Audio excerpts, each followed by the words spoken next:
Good morning. Today, the Trade Subcommittee is holding a hearing on Mexico's labor law reform. We've invited witnesses from the United States and Mexico with deep expertise in Mexico's labor laws, practices, and the interaction between the United States and Mexican labor markets. I look forward to hearing from them today regarding their views on the reform itself, on how to build into the new NAFTA effective monitoring and enforcement tools to ensure that Mexico continues to move forward with reform in the years ahead, and what success will mean for Mexico, Mexico's workers, and the United States and American workers. The Mexican labor issues have been at the crux of the debate around NAFTA for nearly 3 decades. The controversy around the original NAFTA focused in large part on the impact of increasing trade with a neighboring country that has significantly lower labor standards in the United States. While many supporters argued that NAFTA would lead to wage increases and a growing middle class in Mexico, unfortunately, those predictions have not come to pass. Instead, as Professor Shakin's research has shown, Mexican wages for manufacturing workers have fallen in real terms, even though their productivity has continued to increase. At the same time, studies have also shown that American workers' wages have fallen in real terms, while our productivity has increased, not being shared with the American workers. 25 years of NAFTA have shown that Mexico's disappointments translate into America's disappointments. Hopefully, Mexico's successes will also lead to American success. What is the key reason behind the lack of wage growth over the last 25 years? It seems to me, simply put, the voice of Mexican workers hasn't been heard because of a compromised labor justice system. Instead of negotiating collective bargaining agreements that would improve their working conditions and wages, workers in Mexico are often subject to so-called protection contracts before they ever enter their workplace. The renegotiation of NAFTA presented a critical opportunity to address Mexico's labor system, something I highlighted along with my Democratic colleagues throughout these negotiations. The positive news on that front is that we've made some progress, clearly.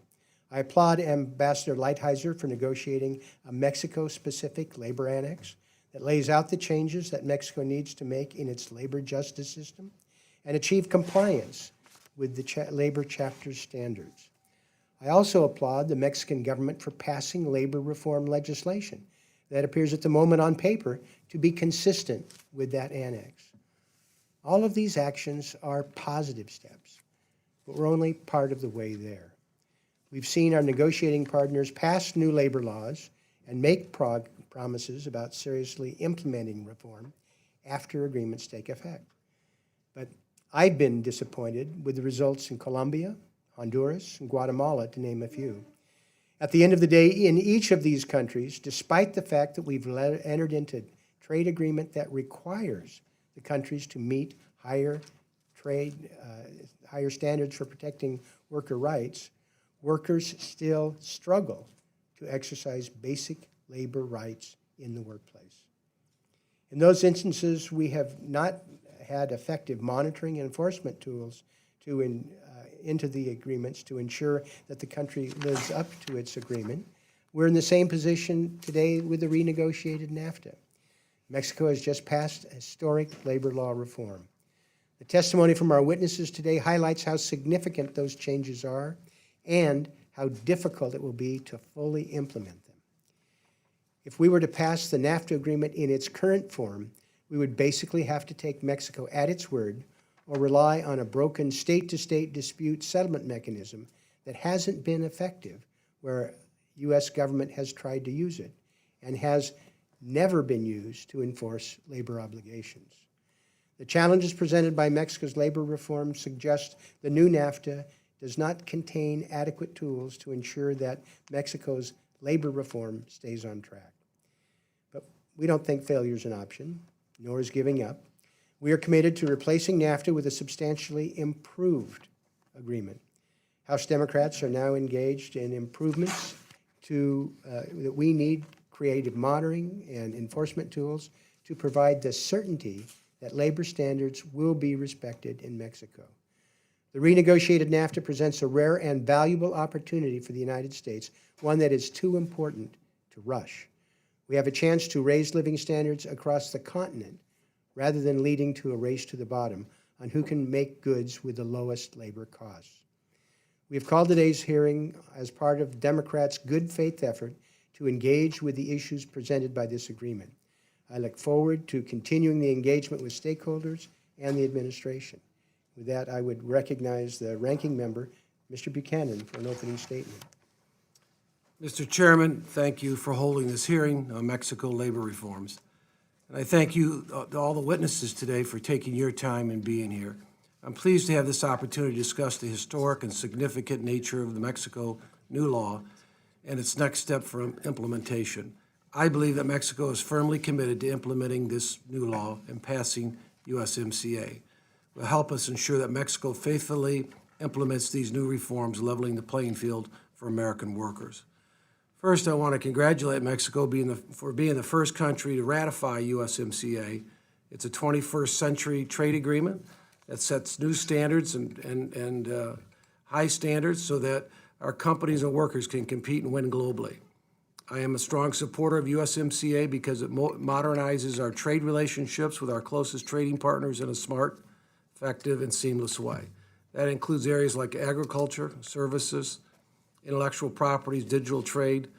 Delay in the congressional consideration of this agreement means that we don't see these considerable new benefits. Secondly, USMCA contains groundbreaking labor standards will improve labor conditions in Mexico and help level the playing field for American workers. USMCA includes advanced, comprehensive, and enforceable labor obligations that are incorporated in the core document text of the agreement and subject to the same dispute settlements provisions. As all other obligations, a huge leap forward for NAFTA, where the labor provisions were just on one side. In fact, USMCA labor provisions are the strongest of any trade agreement today. By passing its labor legislation and ratifying USMCA, Mexico has, in my view, demonstrated a clear commitment to vastly improving its labor conditions and to a free and fair trade. And the Mexican government has demonstrated in good faith to implement this new law through thorough and effectively. In fact, I have a detailed and impressive implementation plan for the Mexican government that shows its commitment to making sure that each aspect of the law becomes a reality. Mr. Chairman, I ask unanimous consent to put this plan in the record. Without objection.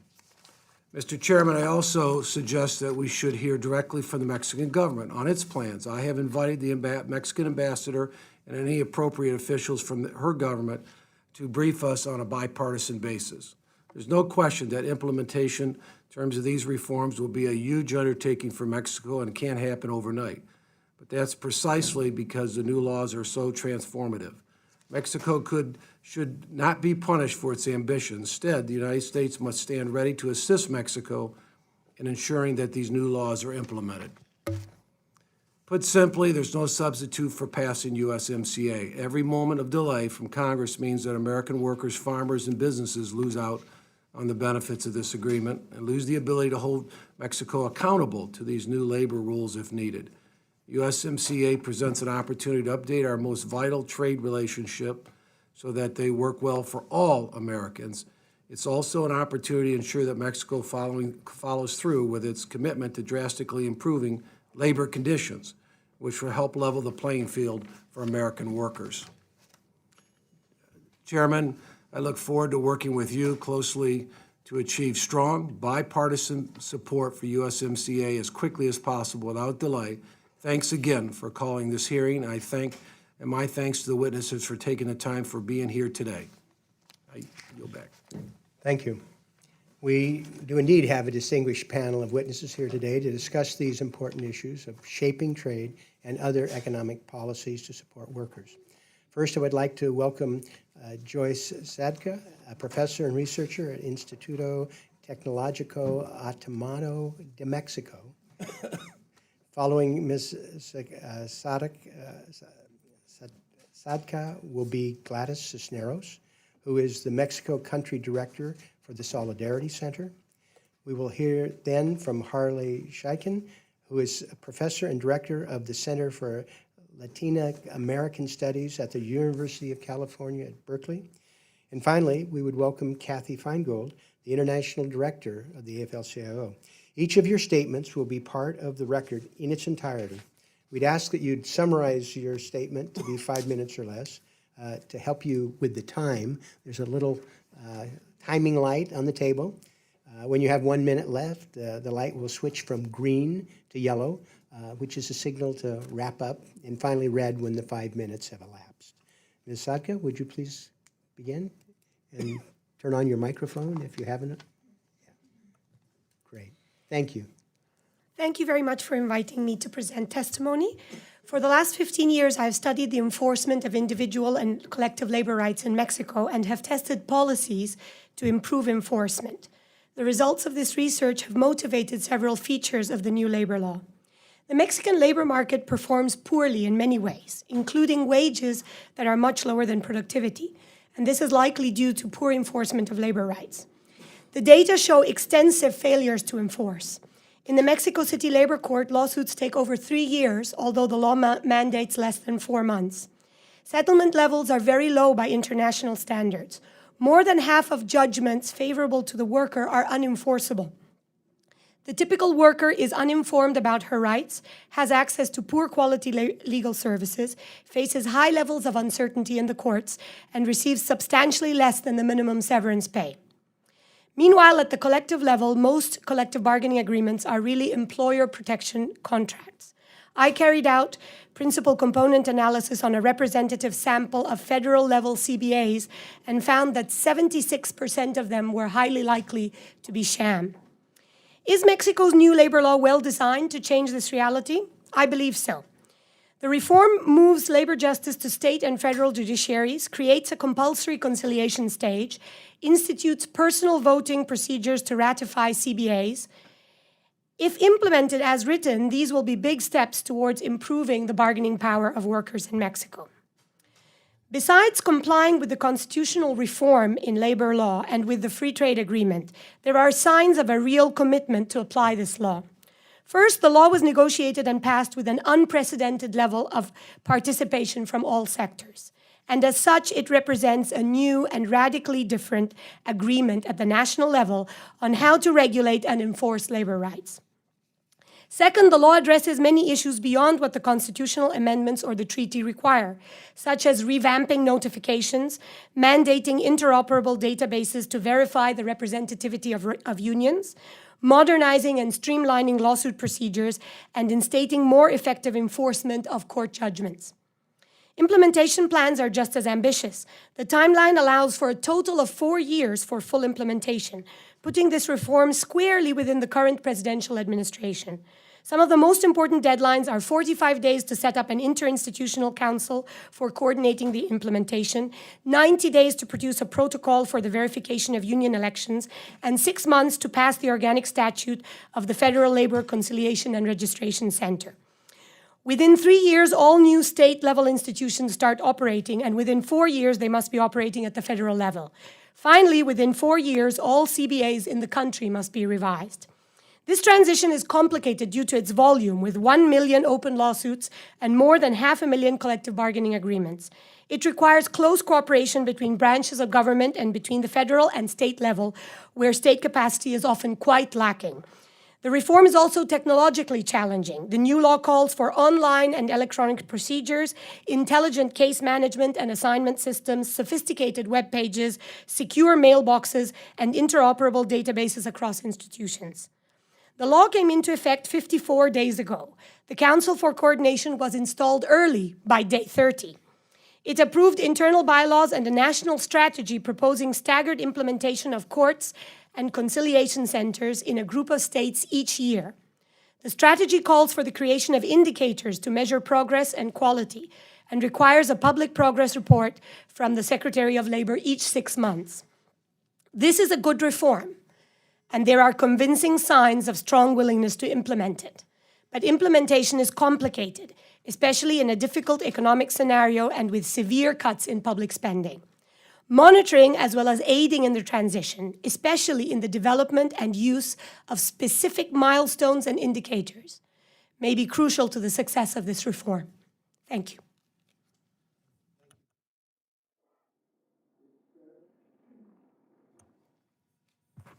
Chairman Blumenauer, Ranking Member Buchanan, and members of this Trade Subcommittee, thank you for your leadership and for the opportunity to share observations on the evolving labor rights situation in Mexico. I'm currently the Mexico Director for the Solidarity Center, the largest U.S.-based international worker rights organization that has over 20 years of uninterrupted presence in Mexico. The Solidarity Center works with the independent labor movement and with labor advocates who courageously support worker organizing efforts in one of the most complex labor rights environments in the hemisphere. The Solidarity Center appreciates the broad focus of this hearing on Mexico's recent labor law reform, as discussion of labor issues in Mexico is too often limited to the discussion of the wage disparity between Mexico and the United States. While this gap is significant, on average, Mexican workers only make 1/10 of what U.S. workers make, manufacturing workers. It is critical to understand that Mexico's stubbornly low wages are the intentional outcome of policy and practice. They are enforced by an industrial relations system that denies Mexican workers their right to freedom of association and robs them of the ability to demand better pay and better working conditions. This system has relied for decades on practices designed to suppress worker voice and to control organizations, the collusion of government institutions and corrupt business and union leaders, and imposes serious consequences for workers who dare challenge this system. At its most extreme, although not uncommon, is the practice of employer protection contracts explained by Dr. Sadka. For example, at a BMW vehicle assembly plant in the state of San Luis Potosí that only began production 3 weeks ago, BMW management signed a protection contract with the employer-controlled CTM union back in 2014, which set wages 5 years before the plant began operations or hired any workers. Once in place, a protection union is extremely difficult to remove. Workers must petition labor authorities for an election to vote out the existing union. These elections are often delayed or interfered with or are met with violence. In the case of the Texseed parts plant, a plant owned by Fiat Chrysler, workers forming an independent union endured 4 years of procedural delays before obtaining their union vote, but they did defeat the incumbent CTM union almost 1 year ago. However, the CTM filed a legal challenge immediately and has continued to directly negotiate with the company, even despite another board resolution just this May that upheld the original election result. Meanwhile, at the PKC wire harness plant in northern Mexico, labor authorities took 6 years to schedule a union challenge vote that was requested by the Independent Miners Union. When the election finally took place in last November, the vote was suspended after a few hours because thugs entered the company premises and destroyed a ballot box. This case is still in dispute. To highlight another example of the challenge to freedom of association in Mexico, at the Goodyear tire plant in San Luis Potosí, most of the workers there are under 30 years old, and they were lured to Goodyear with promises of professional growth opportunities, higher wages than other plants, and a decent work environment for a reputable company. But most of those workers were forced to sign contracts, individual contracts, for lower wages than they had been promised, which top out at roughly $2.17 an hour. By April 2018, they'd had enough. 600 young workers staged a wildcat strike to protest their working conditions, their low pay, and to protest against the CTM union in their plant that signed a protection contract before the plant opened. Their demands included representation by a democratic union.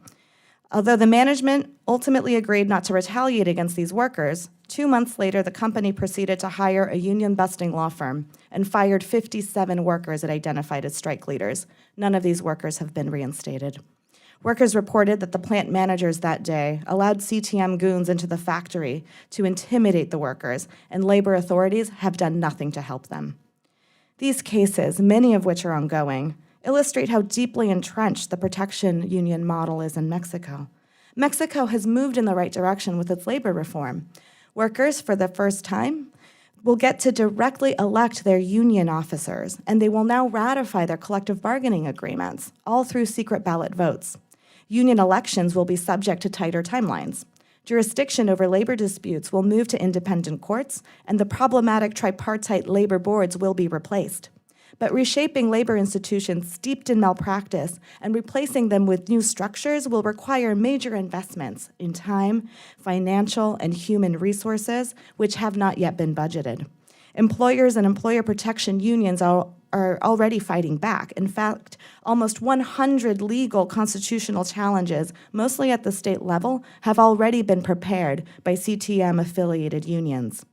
Regardless of the outcome of those cases, we must remember that protection unions will not disappear easily. They have spent decades establishing their hold on Mexico's labor relations, perfecting techniques for how to coerce votes, crafting secret agreements with employers, all the while participating in national and international labor spaces as legitimate defenders of worker rights. These reforms speak to the dire lack of democracy in labor relations and are designed to give workers agency in deciding representation for their own.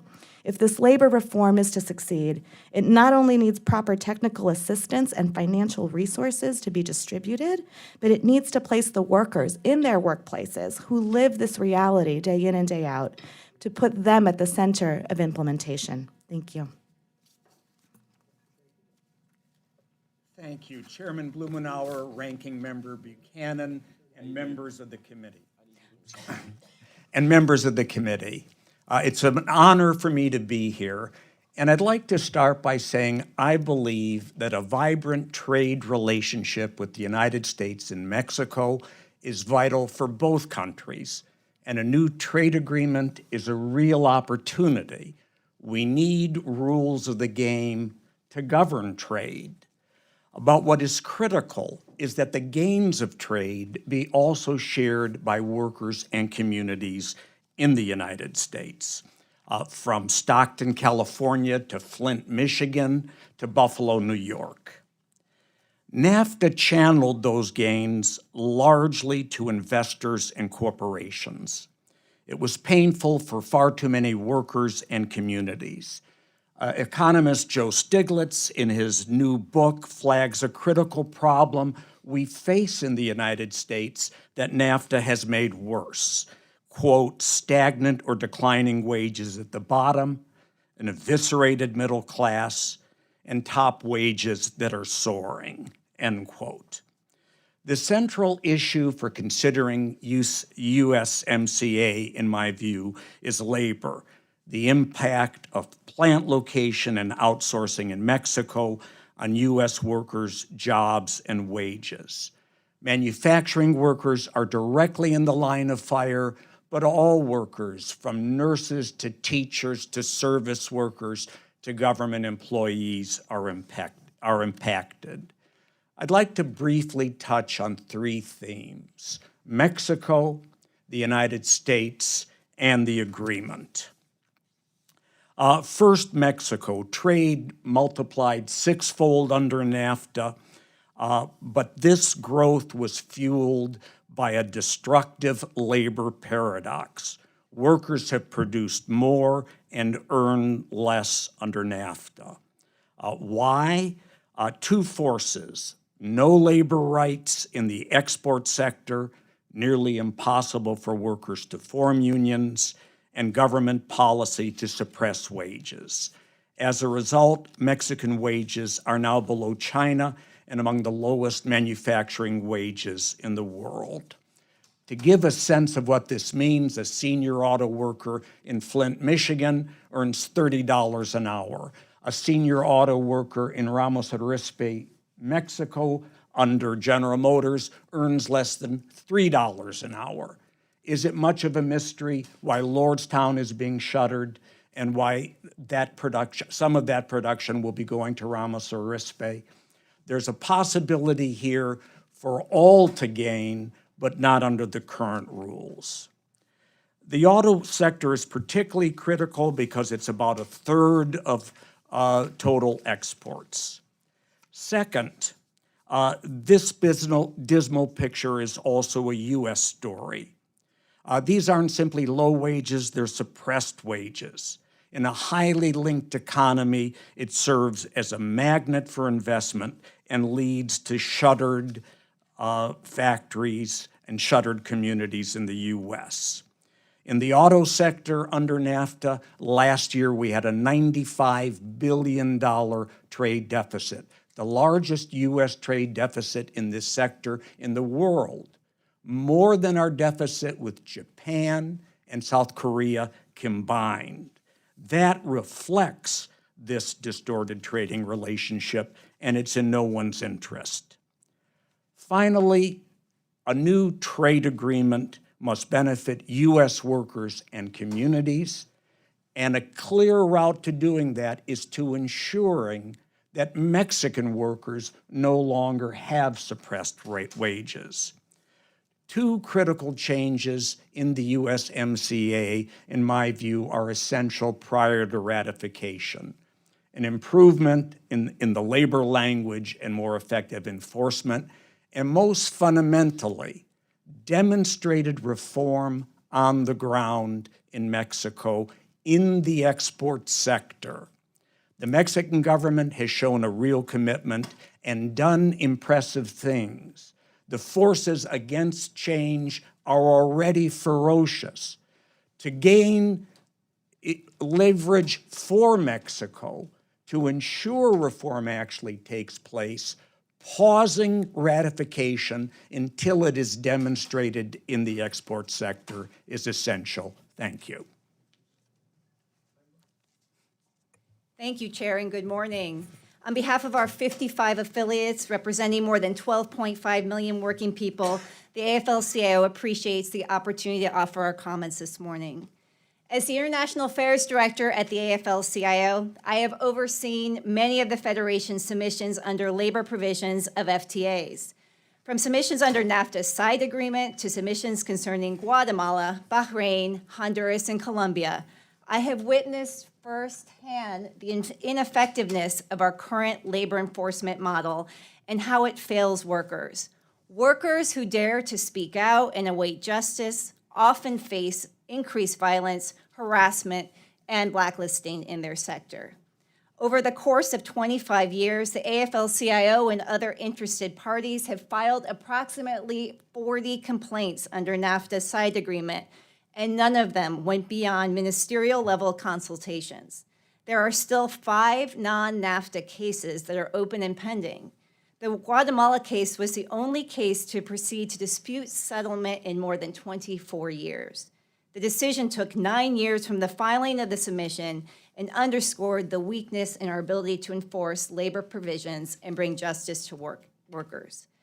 Given the ineffectiveness of the side agreement and subsequent labor chapters and other free trade agreements, the AFL-CIO advocates for an improved NAFTA labor chapter that would strengthen labor standards as well as enforcement and ensure each of the 3 countries abide by the ILO conventions and the reports interpreting those rights. We need an agreement that can be fully enforceable. As we have already heard from other panelists, there are enormous challenges to overcome in Mexico, ranging from legal challenges. There are currently about 96 constitutional challenges to the labor law reform, to limited resources. The passage of the labor law reform and ratification of ILO Convention 98 by Mexico on the right to organize and bargain collectively are really important steps, but implementation remains in the distance. Given these many challenges already highlighted around implementation, it will be critical to ensure that the new NAFTA includes strong, effective monitoring and adequate funding to make it happen.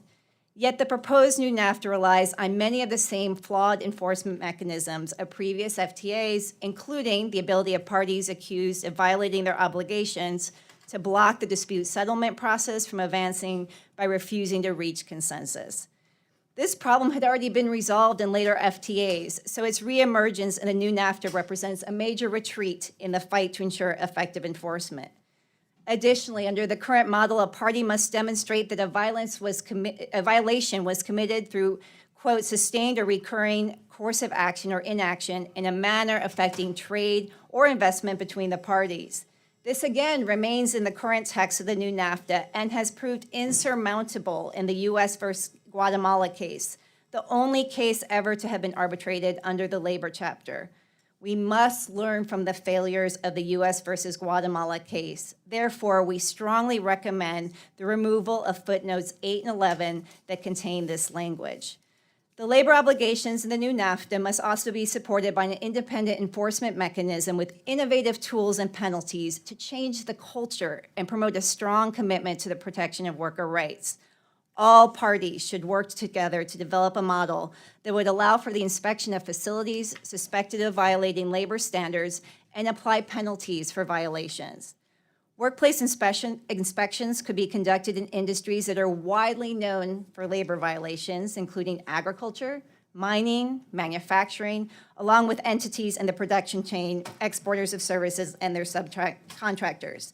If facilities are found in violation, a country could take action to deny preferential trade tariff treatment to all goods imported from that facility.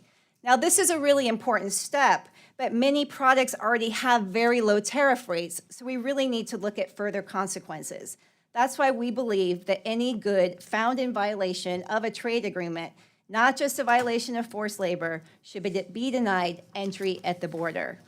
This proposal could easily be modeled on the U.S.-Peru FTA's forestry annex, which gives the U.S. the authority to verify that Peruvian lumber has been produced legally and by conducting off-site inspections.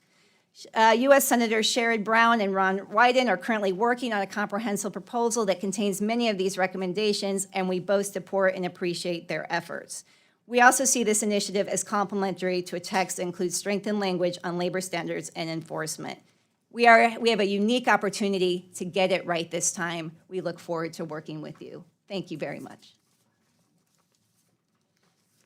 Thank you. We'll begin questioning. I will recognize myself. Ms. Otka, I understand that there are perhaps more than 700,000 existing collective bargaining agreements, if I heard you right, of which the majority are likely to be protection contracts. I'm a bit astounded at the timeline the Mexican government has proposed for reviewing all of these agreements.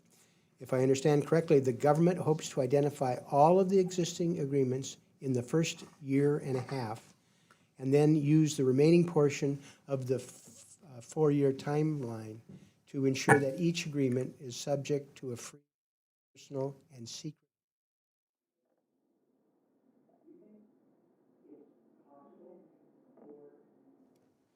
The Mexican government to complete this task within 4 years?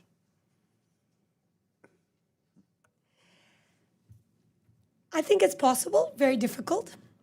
I think that technology will be very important here. Getting a scan of 140 million pages, which is about how many pages would be in those contracts, is virtually impossible. But getting each state to give a list of the contracts with some basic data in some kind of platform that the federal government can create is possible. And recall that the revisions are meant to be carried out by the unions with inspections and presence of the federal authorities. But it's the unions themselves that have to carry out these revisions.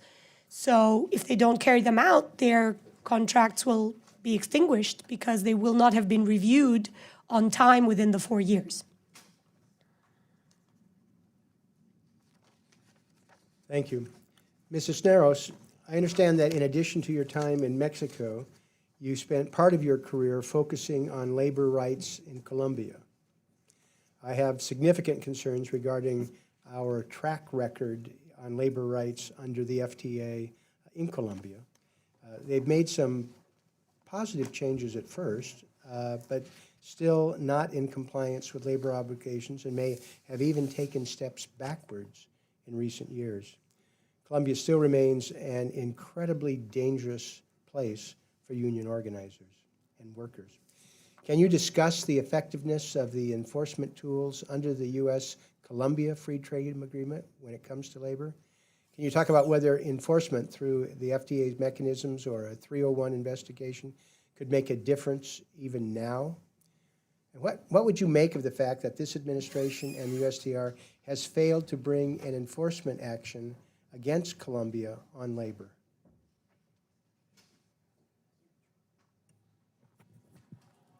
Thank you, Chair. I left Columbia several years ago, so I can only speak to the experiences we had with workers in that moment who were attempting to use the Columbia Labor Action Plan as a new tool for them to enforce newly enshrined rights. There we found that it was surprisingly easy to pass legal reform. You could change a law, you could have a new protocol, you could have new instructions. What was much more difficult was the deep cultural change that has to go through every layer of government and practically society, including business. You have to have stiff penalties for noncompliance. And workers have to be in a position to invoke those tools. Otherwise, none of these new legal changes really can, kind of kick in. I think what was the most disheartening was, workers began to imagine a different kind of reality for themselves in Columbia and started to equip themselves, with these potential new tools. But when they chose to exercise them, the response they would get from employers was virtually the same. And then when they presented that to the government, it was very difficult to get the government action to kick in. Took a couple missteps, but then we did have some success in applying the new subcontracting laws and getting workers moved over into full-time permanent employment as, it was a slightly different legal change in that context. The political will from the government to make this sustained practice and overhaul, again, not just institutional practice, but really their behaviors proved incredibly difficult to overcome. And when you don't institutionalize it in that way, then perhaps you get a change in government. It's very easy to revert to past practice. And so from what I understand lately in Columbia, we have seen a lot of backsliding. I think, as my colleague Kathy Feingold pointed out, this is a moment that we have that's unique, and we really want to get it right this time. Thank you. Ms. Feingold, all of our witnesses have highlighted the resources, the funding, assistance, and time that it will take to fully implement this reform. It will be a historic undertaking. I believe that given this work and the forces in Mexico pushing against implementation, effective oversight is going to be a key aspect to assure that Mexico is able to live up to its promise. I'm concerned that the renegotiated contract doesn't provide us with the tools we need. As Ms. Cisneros had just described, our current model of labor enforcement does not appear to be working. Can you talk about how we should be thinking about effective monitoring and enforcement moving forward, and what some options are for improving the renegotiated NAFTA? Thank you very much for that question, because I think this is the crux of what we're trying to change in this agreement. On monitoring, I would say that currently, as a few GAO reports have signaled, monitoring happens by unions and outside organizations. We don't have enough of ongoing monitoring happening either by USTR or the Department of Labor. So we think we do need a whole nother system so that monitoring, we get a lot of pressure as we work up to these trade agreements. And once the trade agreement is signed, there is not a lot of effective monitoring. And so we have put in proposals. We have ideas on maybe you would need an ombudsperson or some type of structure that would ensure you would have ongoing monitoring and an ongoing kind of system of getting reports and documentation, because this can't just be, sort of a one moment in time where we're all focused on Mexico, because we have to be in it for the long haul. So we absolutely need new structures that would go to monitoring. On enforcement, as I've mentioned, we have found that enforcement relies on, as Gladys mentioned, political will. How much political will is there really to enforce an agreement once it's been signed? We think that the stopping products at the border is going to be key in this kind of enforcement.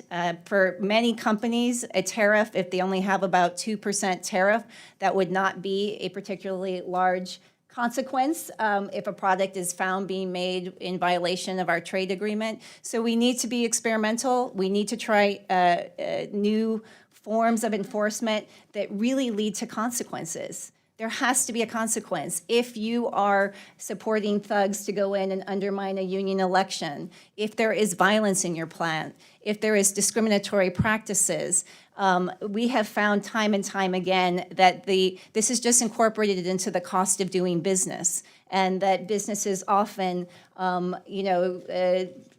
feel that these agreements are actually going to cost them anything. And so that's why we feel if it is found that products are being made in violation of this chapter, they should not be able to enter our country until it is resolved. Thank you very much. Mr. Buchanan. Thank you, Mr. Chairman. Steny Hoyer said on the floor a little bit ago that now, I think I'm just paraphrasing, but NAFTA's not perfect, but the USMCA is a lot better. It's an improvement from where we're at.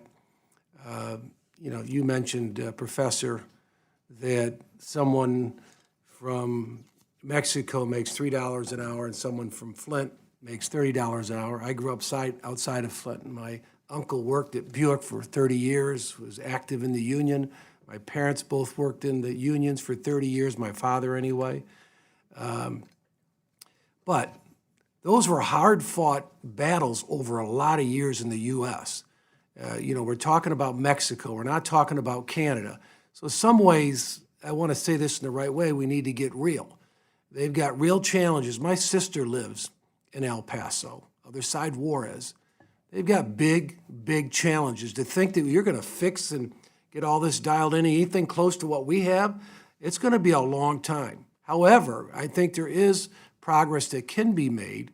I do think that what we've got is a new and improved version from what we've had before.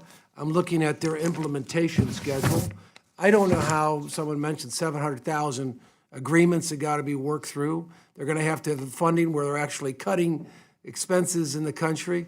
So I think, let's have a real conversation here. And I think we're talking about making progress. I think our neighbors, just my opinion, it's important that we have a viable Mexico as a neighbor because we can see a lot of the challenges on the borders. That's not going to go away in my mind unless they have a viable economy themselves. Professor, you mentioned we need to have, we need to get to an agreement. But let's just talk about, your thoughts, what that looks like. And I would say this, it seems like you got three options. You either cancel NAFTA, which is $1.3 trillion in economic activity, which there's been some talk about that as a possibility. I can't imagine it. You stay with the current NAFTA, or you get something I think that's somewhat new and improved, making some progress, fight for what we can get. But it's not going to ever be perfect or anything any of us are going to be terribly excited about in a sense that way, other than it's one of the largest free economic zones in the world, 1.3 trillion. Our jobs on our side is about 12 to 15 million jobs that it creates through that. But I'd like to ask all of you, what are the options? We are where we're at. I think if we delay it and on for a long time or just go through the process for a couple of years, I think we're hurting American workers and jobs, creating a lot more uncertainty in Mexico and hurting them. And I argue that, I want my neighbors, it's different China and Japan. I'll be as competitive as anybody there aggressively. But at the same token, they'll probably sign whatever we put in front of them within reason, just my opinion, because they want a deal.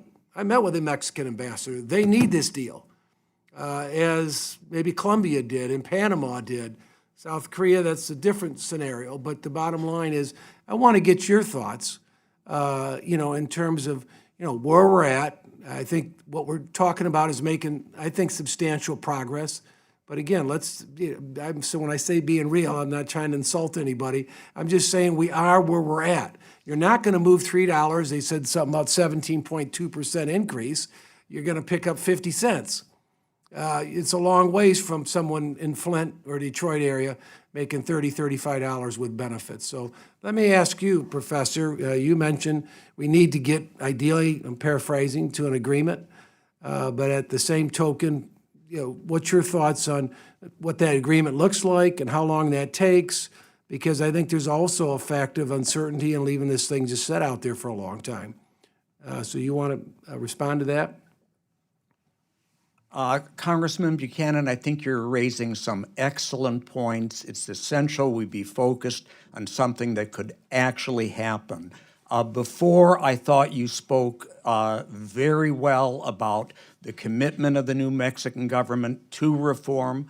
I believe that is sincere about what they've accomplished to date in terms of the agreement. I also think that is accurate.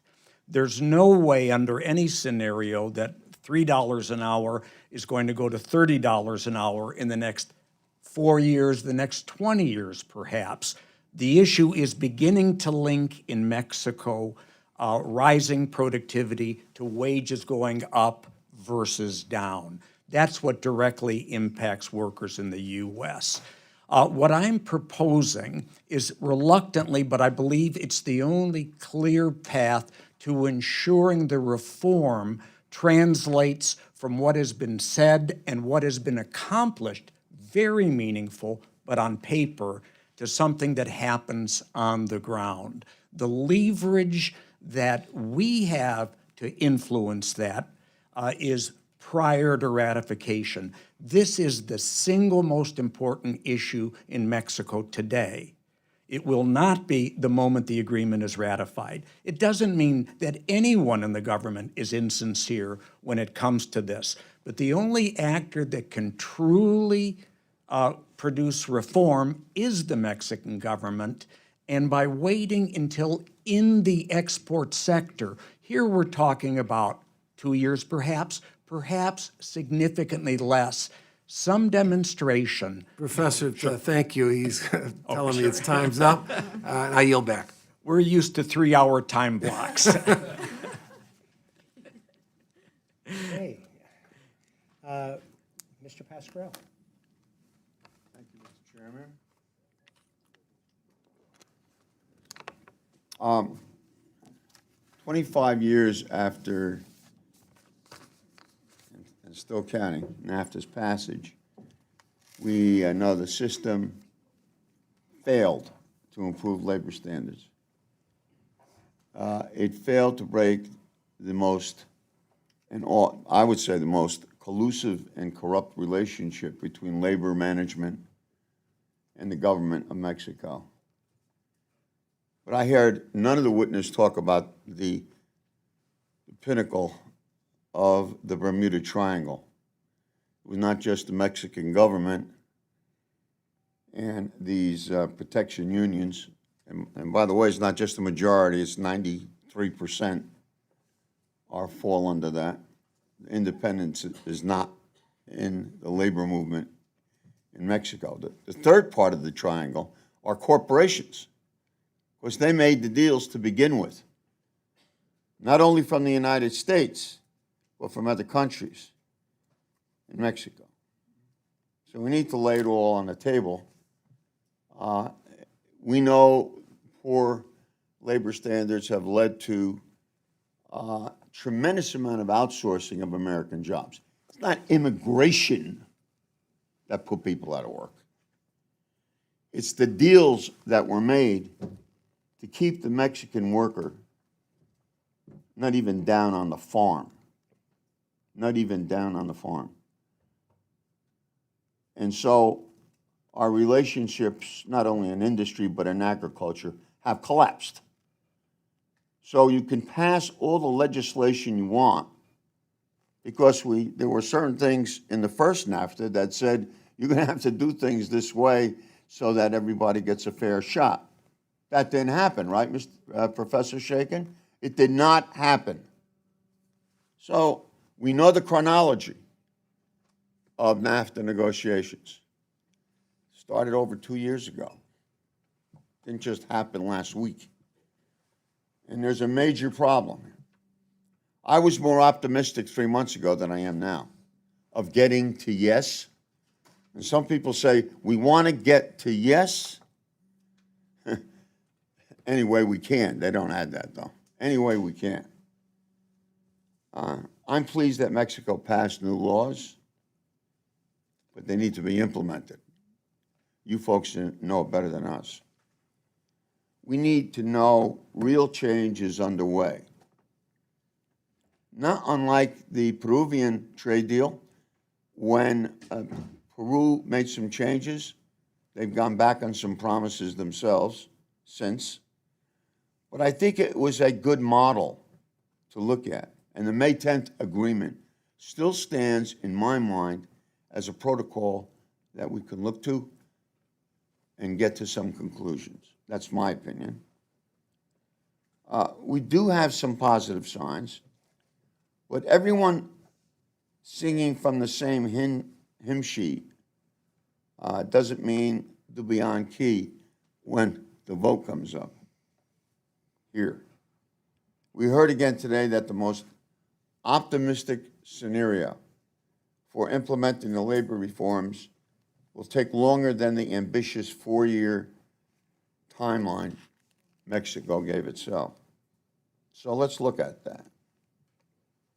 Mexico has over, you heard the chairman say, 700 collective bargaining agreements to review.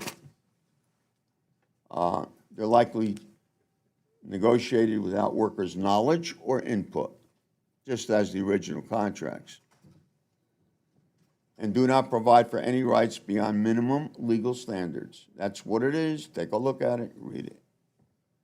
Mexico has yet to appropriate 1 penny to start implementing what they voted on. The new Congress, the new president. Sounds good. Good. I like it. I like what they say. A lot of people like what was said 25 years ago. These ifs keep growing. News just yesterday that old corrupt unions filed these 100 challenges. We didn't even get started yet to the law. Shows it'll take more than just goodwill and a few pennies to make change. And you know what I'm concerned about really most of all? And my record, check it, is pretty good on labor unions. But I sense a quiet silence from many unions about this negotiation. Be careful about getting to yes. Thank you, Mr. Chairman. Thank you. Congressman Kind? Well, thank you, Mr. Chairman. I want to thank our witnesses for your testimony today. I too agree. I think Professor Sheikh and you highlighted it, that it's so important that we have a constructive economic and diplomatic relationship with our southern neighbor especially. And I think the problem that we're having currently with immigration flows will only be exacerbated as long as the economic disparity continues to exist between the U.S. and Mexico and the Triangle region economies. And so I think moving forward with no trade agreement would be disastrous in that regard. But Ms. Feingold, let me ask you, I think there are lessons to be learned from the Guatemala labor case, how long it took, the standard that's being applied, the sustained and recurring actions, I think, is language that is problematic. As a former special prosecutor myself, being able to show that proof.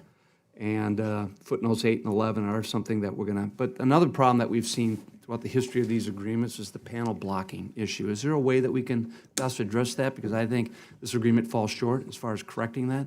I would have felt more confident if they had just taken the enforcement chapter out of the Trans-Pacific Partnership and included that in this, but they didn't do that for whatever reason. So what's your recommendation as far as how we can best address panel blocking? Thank you very much. We think you should take it out. We do not understand why we have gone back in terms of panel blocking. If a party is not upholding its obligation, there should be a panel, and it should be addressed there. And so we agree. We think it should be taken out. This had been advanced in other free trade agreements, and so we believe that's the best way to Now, the address it. administration has shown a proclivity to unilateral action, and under USMCA, they're talking 301 action being taken. Your thoughts on that?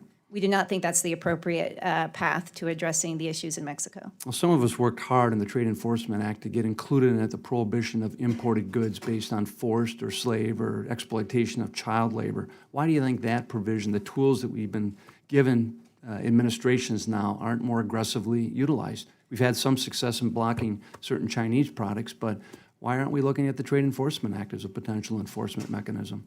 I think that's right. I think we should be effectively using some of the tools that we currently have, especially around products made with forced labor.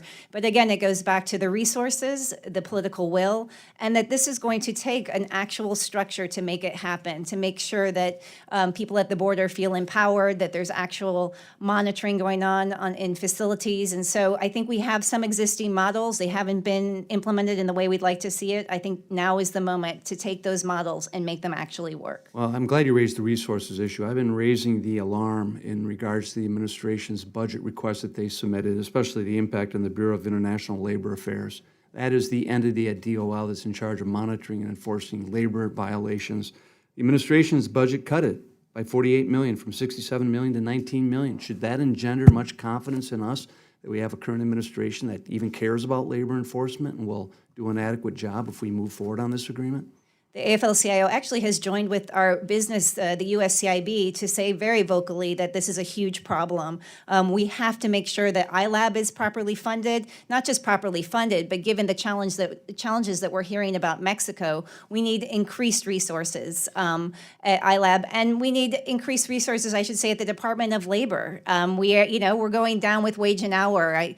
The statistic that just came out recently is that we are spending 10 times as much on immigration enforcement as we are in wage and hour. And I think that's a serious message about the priorities that we have. And so let's make sure that we are properly funding our labor ministry, the ministry in Mexico, so that we can get the work done. Professor Zadika, let me turn to you. You had mentioned in your testimony, your written testimony too, about the need for technical assistance with Mexico in order to implement the labor reforms. I happen to agree. I think obviously Senators Wyden and Brown too wanted to have some type of capacity building entity there to help Mexico do what they have passed and promised to do.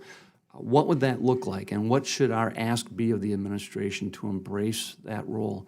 And then finally, is Mexico even open to having another government or country like ours coming in to help them with this technical assistance or capacity building? The second part of the question is easier to answer. Yes, they're quite willing to have the U.S. help with implementation. I think that technical assistance essentially means setting up a model for how the new institutions have to work. It means getting involved in looking at the organic statute of the Federal Center for Conciliation and Registration. It means helping them set up all the communications they have to have between databases. For example, in order to verify the representativity of a union, the law mandates an interoperable database with the Social Security Administration in Mexico. There are not resources, nor is there a clear plan about how technologically they would set this up. They have a deadline to set it up within less than 18 months from now. So the idea would be to set up specific goals that have to do with the law, the organic statute, with the interoperable databases, with the case management systems, and make sure that the indicators that Let me just intervene because we're running out of time in that, and I'd love to follow up with as far as the details of this. But should there be a proper role for Canada or any other international organization to help with the TA and capacity building with Mexico? So it's not just us? Yes, I think so. I mean, if this is USMCA, it could be Canada, but also ILO would be a very good resource. Great. Thank you. Thank you, Mr. Chairman. Thank you, Mr. Chairman. Look, in having read through the testimonies, it's a wonderful listing of the sins that of the past and also the sins that occurred today. Is Professor Sadka? I really appreciated your writings, and we actually even looked up a couple other things you've written because you actually have some real interesting optimism in your writing. But I want to go down the rabbit hole a little bit on being a little more technical because I fear a lot of what I'm reading here is sort of stuck in almost a previous century of enforcement. You know, let's send people in to go look at a facility, but it's the joys of being on an airplane 10 hours a week. In some of the reading, Professor, I'm going to ask you, let's walk through what, as a private university you're at, or an NGO, or other organizations can do if now there's a requirement of data platforms that are private and secure, my ability as a worker to be able to file complaints and those things electronically, safely and privately. Is there an opportunity now for labor information, labor enforcement, labor abuses entering this century? And is this sort of a new vision? And what do we do as a U.S. Congress to help? But what do more private organizations do to help build that electronic platform for labor protection?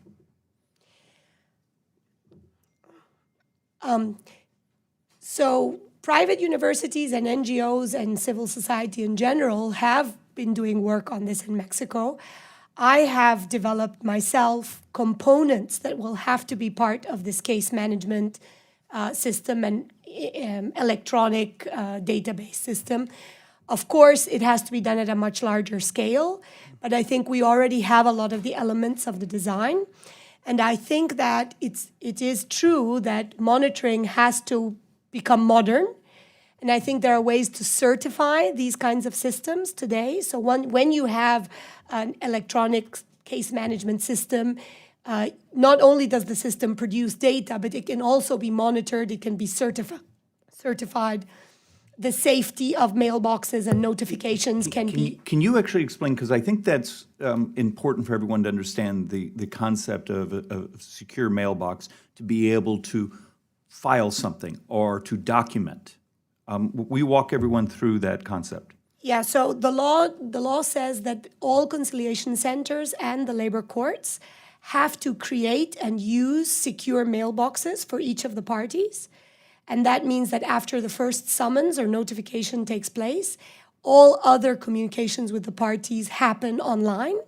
And that means that documents can be submitted online, objections can be made online. In fact, the very first part of the lawsuit until the first hearing is all online. Wasn't there a discussion in the Mexican Senate testimony of much of that also being publicly accessible? Yes, under the transparency law, public versions of all the information is accessible. That's how I do my research. I get access to the actual case files. And isn't that platform in many ways a much more powerful, if you know, and I don't want to head down sort of the arguments of, you know, technology and cultural imperialism, we're going to come in and rebuild your systems and those things, but for a society to see the breadth of what's going on in labor standards, labor complaints, what's working, what isn't, you can do that at a much larger scale than having a team to go run around and look at certain facilities. I agree you can do it at a much greater scale, but you also have to do monitoring on the ground, and you would use the system and the statistics to focalize your monitoring. Yeah. Okay.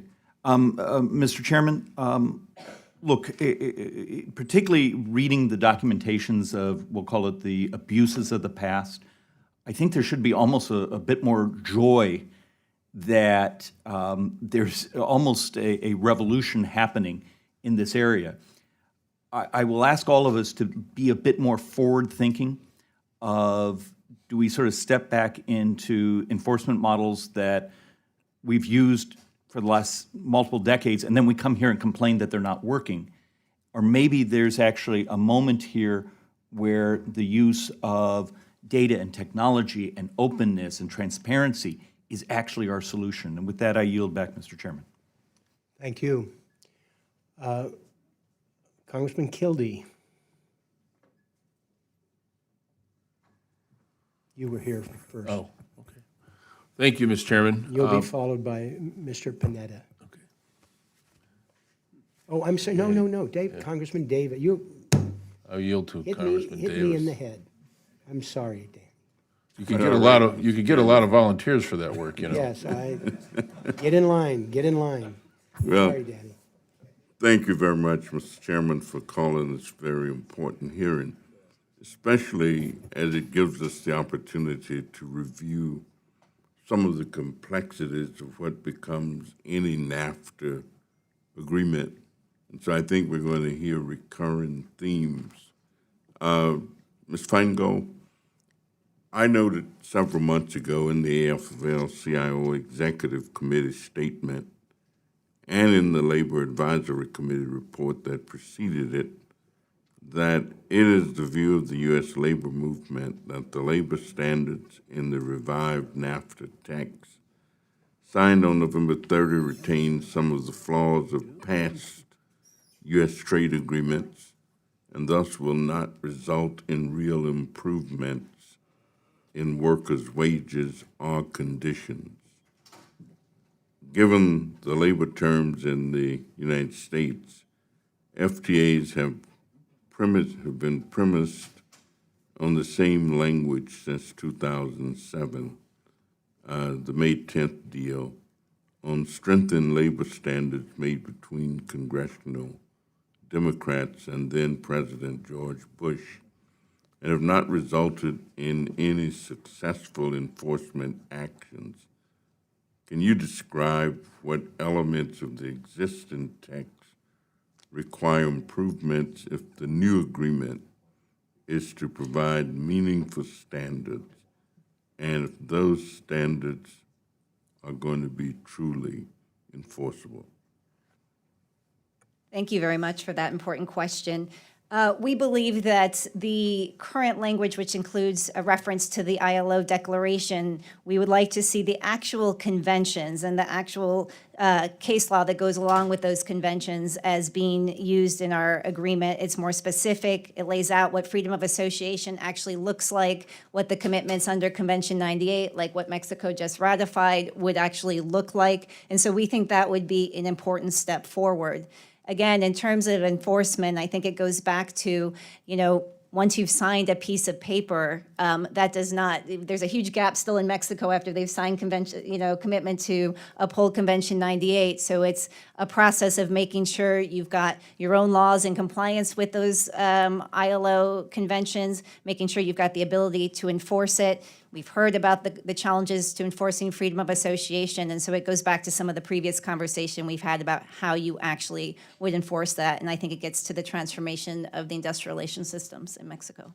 Thank you very much. Mrs. Neris, you're on the ground working directly with the independent unions, working with entities that would seek to enforce the new agreements. It seems to me that part of the problem is things are going to start from scratch, that you're going to have to create a whole new agency to go through all of the processes of what is needed to advance the thinking. How effective do you think this can be? Especially, what kind of real timelines do you think that we're talking about or thinking about or realistically must look to for change to occur in a meaningful way? Thank you, Representative Davis. I think 4 or 5 years makes sense to build institutions, perhaps in name, begin to train people. But what we're talking about is a deeper cultural shift and shifts in practices, and those are going to be more difficult to achieve. In the short term, the measures in the labor law are designed to first weed out, to discard sham contracts, unions that claim to have representation of workers, but perhaps are phantom unions or ghost unions, or contracts that were done entirely behind the backs of workers without their input, without consultation, and perhaps they've never even seen it, which is very common in Mexico. So the first cut of this, or the first consequence, absolutely, will be that some of those will disappear, which means that in Mexico we might see a reduction in its union density rate. What we need to look at in the medium and longer term is how you replace that with authentic democratic structures. And that is going to be a brick by brick, piece by piece building process if it is to be authentic and democratic and led by the workers themselves. Thank you very much, and you're back, Mr. Chairman. Thank you. Now, Mr. Kildee. Thank you, Mr. Chairman. And thank you to the witnesses for testifying today, and particularly appreciate the occasional reference to my hometown of Flint. I'm sure my colleagues may have heard me mention my home community from time to time. And listening to the conversation, there was a reference to the fact that these changes take time, and even in the U.S. labor movement, it took some time, but it took more than time. You know, a quick lesson in Flint labor history would remind folks that in 1936, 1937, when the workers occupied the factories in the sit-down strike, there was an effort to remove those workers from the factory. In fact, there was a battle, the Battle of the Running Bulls, with the Flint police going after the workers. And Governor Frank Murphy sent in the National Guard, many thought, to remove those workers from the factory. And actually, the National Guard showed up to protect the workers.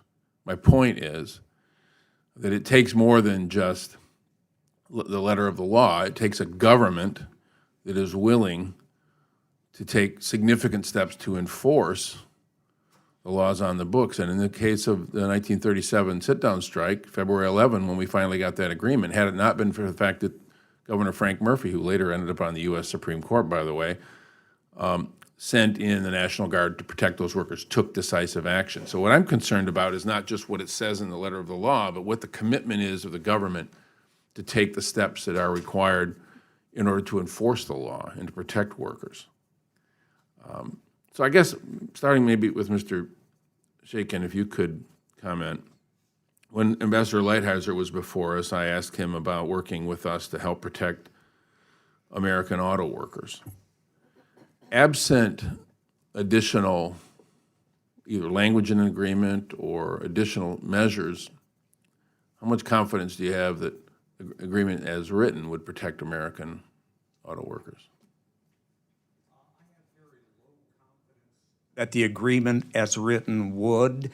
In fact, the most perfect language in the agreement is essential, but not enough. It all depends on what happens in Mexico. Right. I think the commitment of the government is strong. I think the initial actions are positive, but the forces arrayed against it are very powerful and not about to walk away. The corrupt existing official union structure, corporations that benefit from this. And there's actually a third factor. Mexico has weak institutions in this area. The state capacity itself must be built. That's a tall order. The World Justice Project, an initiative of the president of the American Bar Association, came out with their 2019 report on the court system. Mexico ranked 99th out of 126 global countries. Below Uzbekistan, Guatemala, and Sierra Leone. Now, there will be new courts created that are central to the reform. What is their prognosis? So my feeling is this can be done. I believe the Mexican government seriously wants to do it. It's in their interest to do it. It creates a consumer-led society in Mexico if workers are paid more. But the best leverage we could put into that mix is to make it the precondition, not what happens after the agreement is ratified. Yeah, and I guess that's the real focus of some of my concern, because obviously at one point or another, we're going to have this binary choice between the existing North American Free Trade Agreement and this new agreement. But the question is, at what point do we have confidence that the Mexican government is going to take the necessary steps? So I guess with the remaining time, perhaps Ms. Cisneros and Ms. Feingold briefly comment on where do you think we should be placing that threshold moment? What is the proof point for us? Not just when the laws are passed, but what is the proof point for us when we feel confident that implementation will be robust and enforcement will be strong?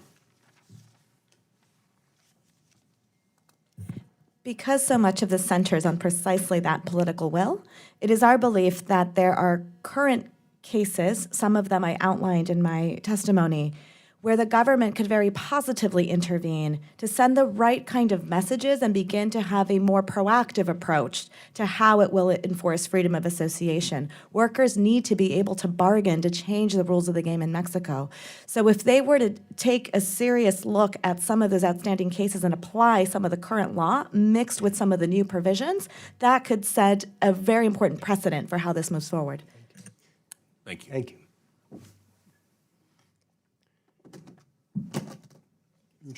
Mr. Marchant. Thank you, Mr. Chairman. And thank you to the witnesses and the chairman for having this meeting. I think that after reading all the newspaper articles and watching TV and trying to put myself in the position that my constituents are right now, Texas, thriving, trade-oriented district that frankly loves NAFTA. I mean, I will have to tell you that when we go home, some of the opposition we get is, why in the world would you change NAFTA? We're doing so well under NAFTA. Why in the world do you want to do this? It's my job then to explain to them how many new jobs will be created under this trade pact, how much more progress has been made towards getting a more fair labor system and accountable labor system in Mexico. I will have to admit to you, I am a little. What would I tell them this weekend? That are we going to have a labor agreement that immediately works? Is that going to be the trigger? Is it going to be? Are we going to stay with the current system? If we stay with NAFTA and don't pass USMCA, how will you bring about all of the ideas that you have today? How will you bring them about under the current system we have? Is the law that Mexico just passed, is it sufficient for you to have the platform to get everything done that you want to get done? Ms. Professor Satka? That's a very good question. Sorry, that's a very good question. I've been wanting to say that I don't think delaying for several years is a good idea. And the reason is the Mexican government has been able to pass this law because of the pressure for passing USMCA. And if the delay is too long, the Mexican government is facing a complex situation at home, and they will lose credibility vis-a-vis the protection unions and all of the forces inside the country that don't want this to work. So I think that we can't bring about the change just with the Mexican law. I think that passing the USMCA is important. However, I think that while doing it as quickly as possible, it's important to take into account the concerns about changing certain elements that have to do with enforcement, with guidelines and let's say inspections, indicators that have to be reviewed on a regular basis. And I understand that. You've made it very clear, and I now understand better the goals that you guys have set up. I think they're good goals. I'm more of a guy that's trying to figure out how do we satisfy this? How do we give you the confidence that we're better off on the other side of the fence than to stay on this side of the fence and not have this agreement? And I'm a yes. I think that's obvious. I think it's the best thing we can do. I think it moves this issue down the road. But Ms. Cisneros, what would your response be to that? It's actually quite a complicated issue. Mexico, absolutely, the level of the government, level of business, certain members of the general populace generally support signing this new trade agreement. But Mexico has had a very complicated history with NAFTA itself. Yes, ma'am. And very popularly is not universally embraced. So you're looking at, a contentious issue within Mexico to a certain degree. And you're looking at an opportunity to try to push towards a higher standard for Mexican workers. To go back to the first question from Mr. Blumenauer, my experience in Colombia was absolutely what we've described, which is you can check off a box, you can create a law, but what comes after and what gets behind it? Will employers feel as though they said what they had to say to get this passed and get what they wanted, but they don't really have an intention to comply? Because the consequences for noncompliance, frankly, are not all that frightening to them. Thank you very much. Mr. Panetta? Mr. Chairman, thank you for this hearing. Ranking Member Buchanan, all the witnesses, thank you very much for your time here today, as well as your preparation for being here today and all of your expertise and everything you've done. Thank you, thank you, thank you. Following up on that, Ms. Cisneros, there's got to be a difference, though, between the government of Colombia as it was and the government of Mexico today, especially the will to make changes. Am I correct in that? And if so, how? I believe that to be true. However, many of the same structural challenges they have are the same. So you're going to have counter pressure. There are too many people who profit off the current system that are very comfortable with the current system. Good intentions are part of it. We're seeing that reflected in a fairly progressive labor law reform that addresses many of the core concerns that we had been manifesting over time. Again, what will be their ability to effectively implement it? If what they encounter is sheer resistance, that's going to make it very complicated for the positive outcomes that we all expect from this, and what workers especially expect from this to be true. Okay, thank you. Ms. Feingold, obviously, USMCA is an improvement over NAFTA. I think we all can agree upon that. But obviously, and look, and to be frank, I think there's many people up here on the dais on both sides that do want to get to yes, but obviously, we do believe that there needs to be certain improvements, and one of those improvements is, as you've heard and as you know well, is enforceability. Now, you mentioned in your testimony the importance of an independent enforcement mechanism, and I think today, verbally, you said an actual structure that ensures that USMCA's labor provisions are followed, particularly one that relies on inspections. You mentioned it, and obviously we're familiar with the Brown-Wyden proposal, when that would encourage cooperative inspections of facilities suspected of violations. Give us a rundown, if you could, on obviously how it could go about doing that, how it could improve the USMCA on enforcement. Great. Thank you very much for your question. And I also wanted, unfortunately, the other representative left, because I think, the notion of technology and the interplay is absolutely important. First of all, there needs to be a space for workers themselves to safely define what is happening. They are the best people on the ground. So people can parachute in with their clipboards and look, and everything can get cleaned up. We know that well. That system does not work. You need empowered workers, so that's the first thing. You need independent unions, workers who feel empowered. They can speak out about what's happening in their facility. They're going to be the first step. So we need a process whereby they can carefully say, this is a problem, identify it, and then that triggers an inspection in that facility. So that needs to be a guarantee. Currently, we don't have many workers in that situation where they feel that they could safely call out their employer that is happening.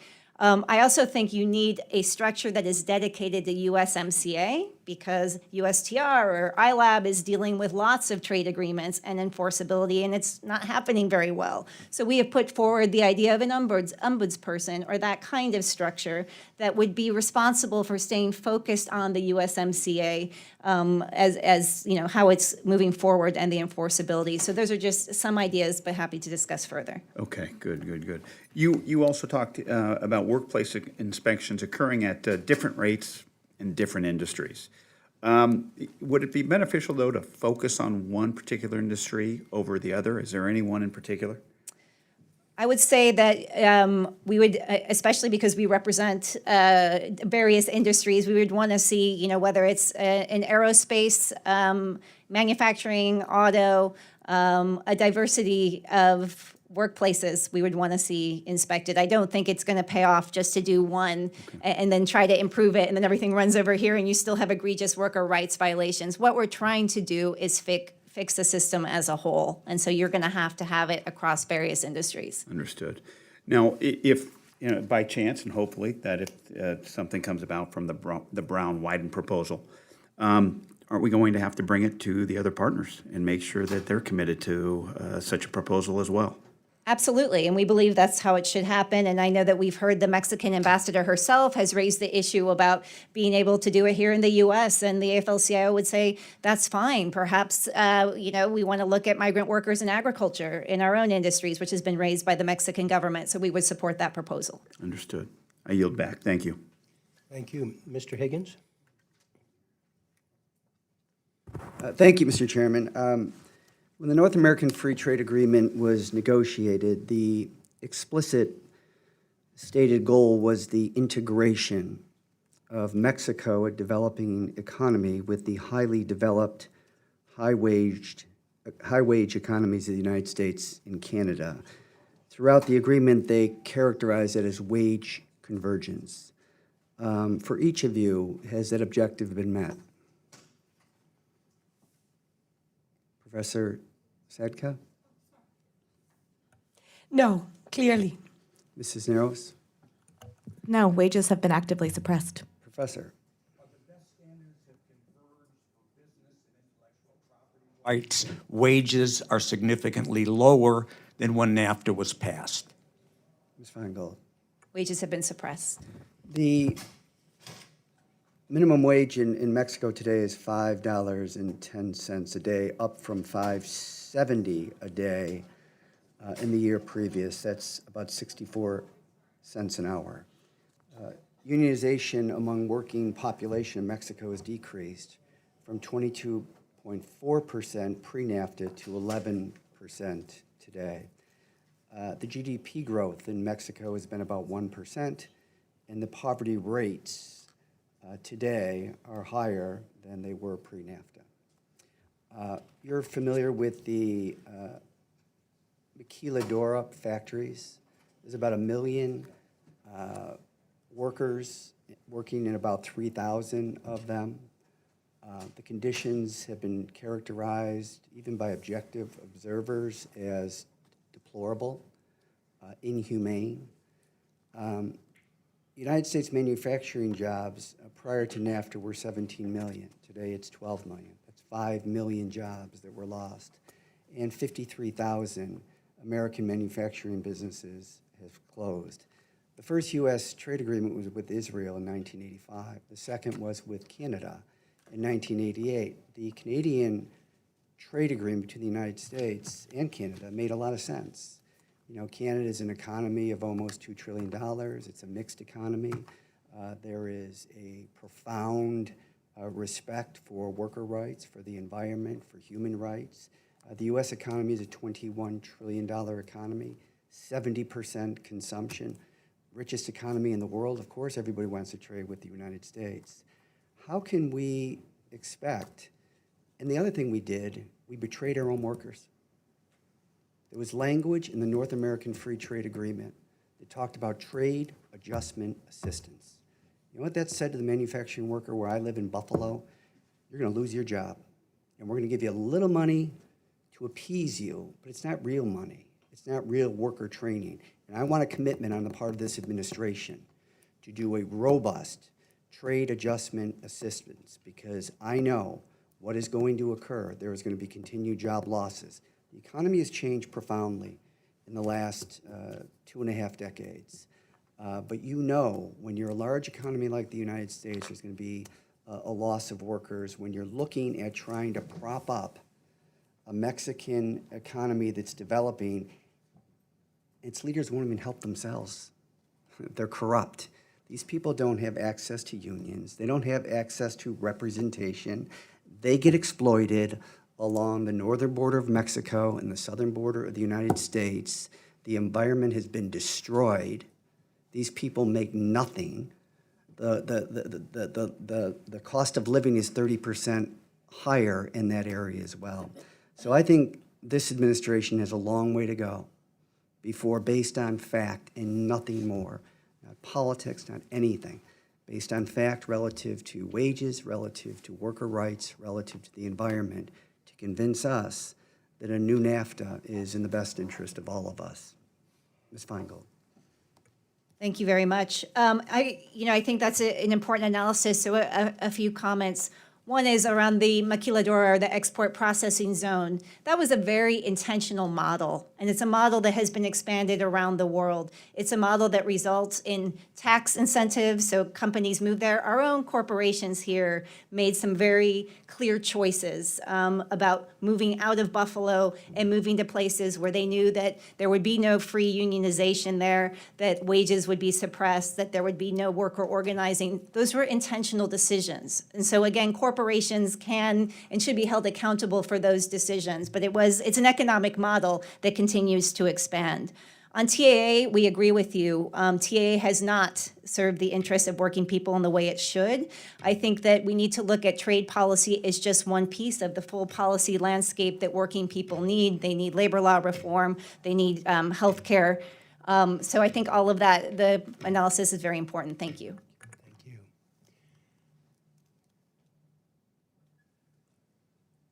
Mr. Smith. Thank you, Mr. Chairman. I just want to ask a quick question to the entire panel. Are the labor provisions in USMCA better than the labor provisions in NAFTA?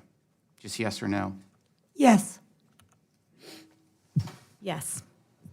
Yes. Yes. Are the environmental provisions in USMCA better in USMCA than they are in NAFTA?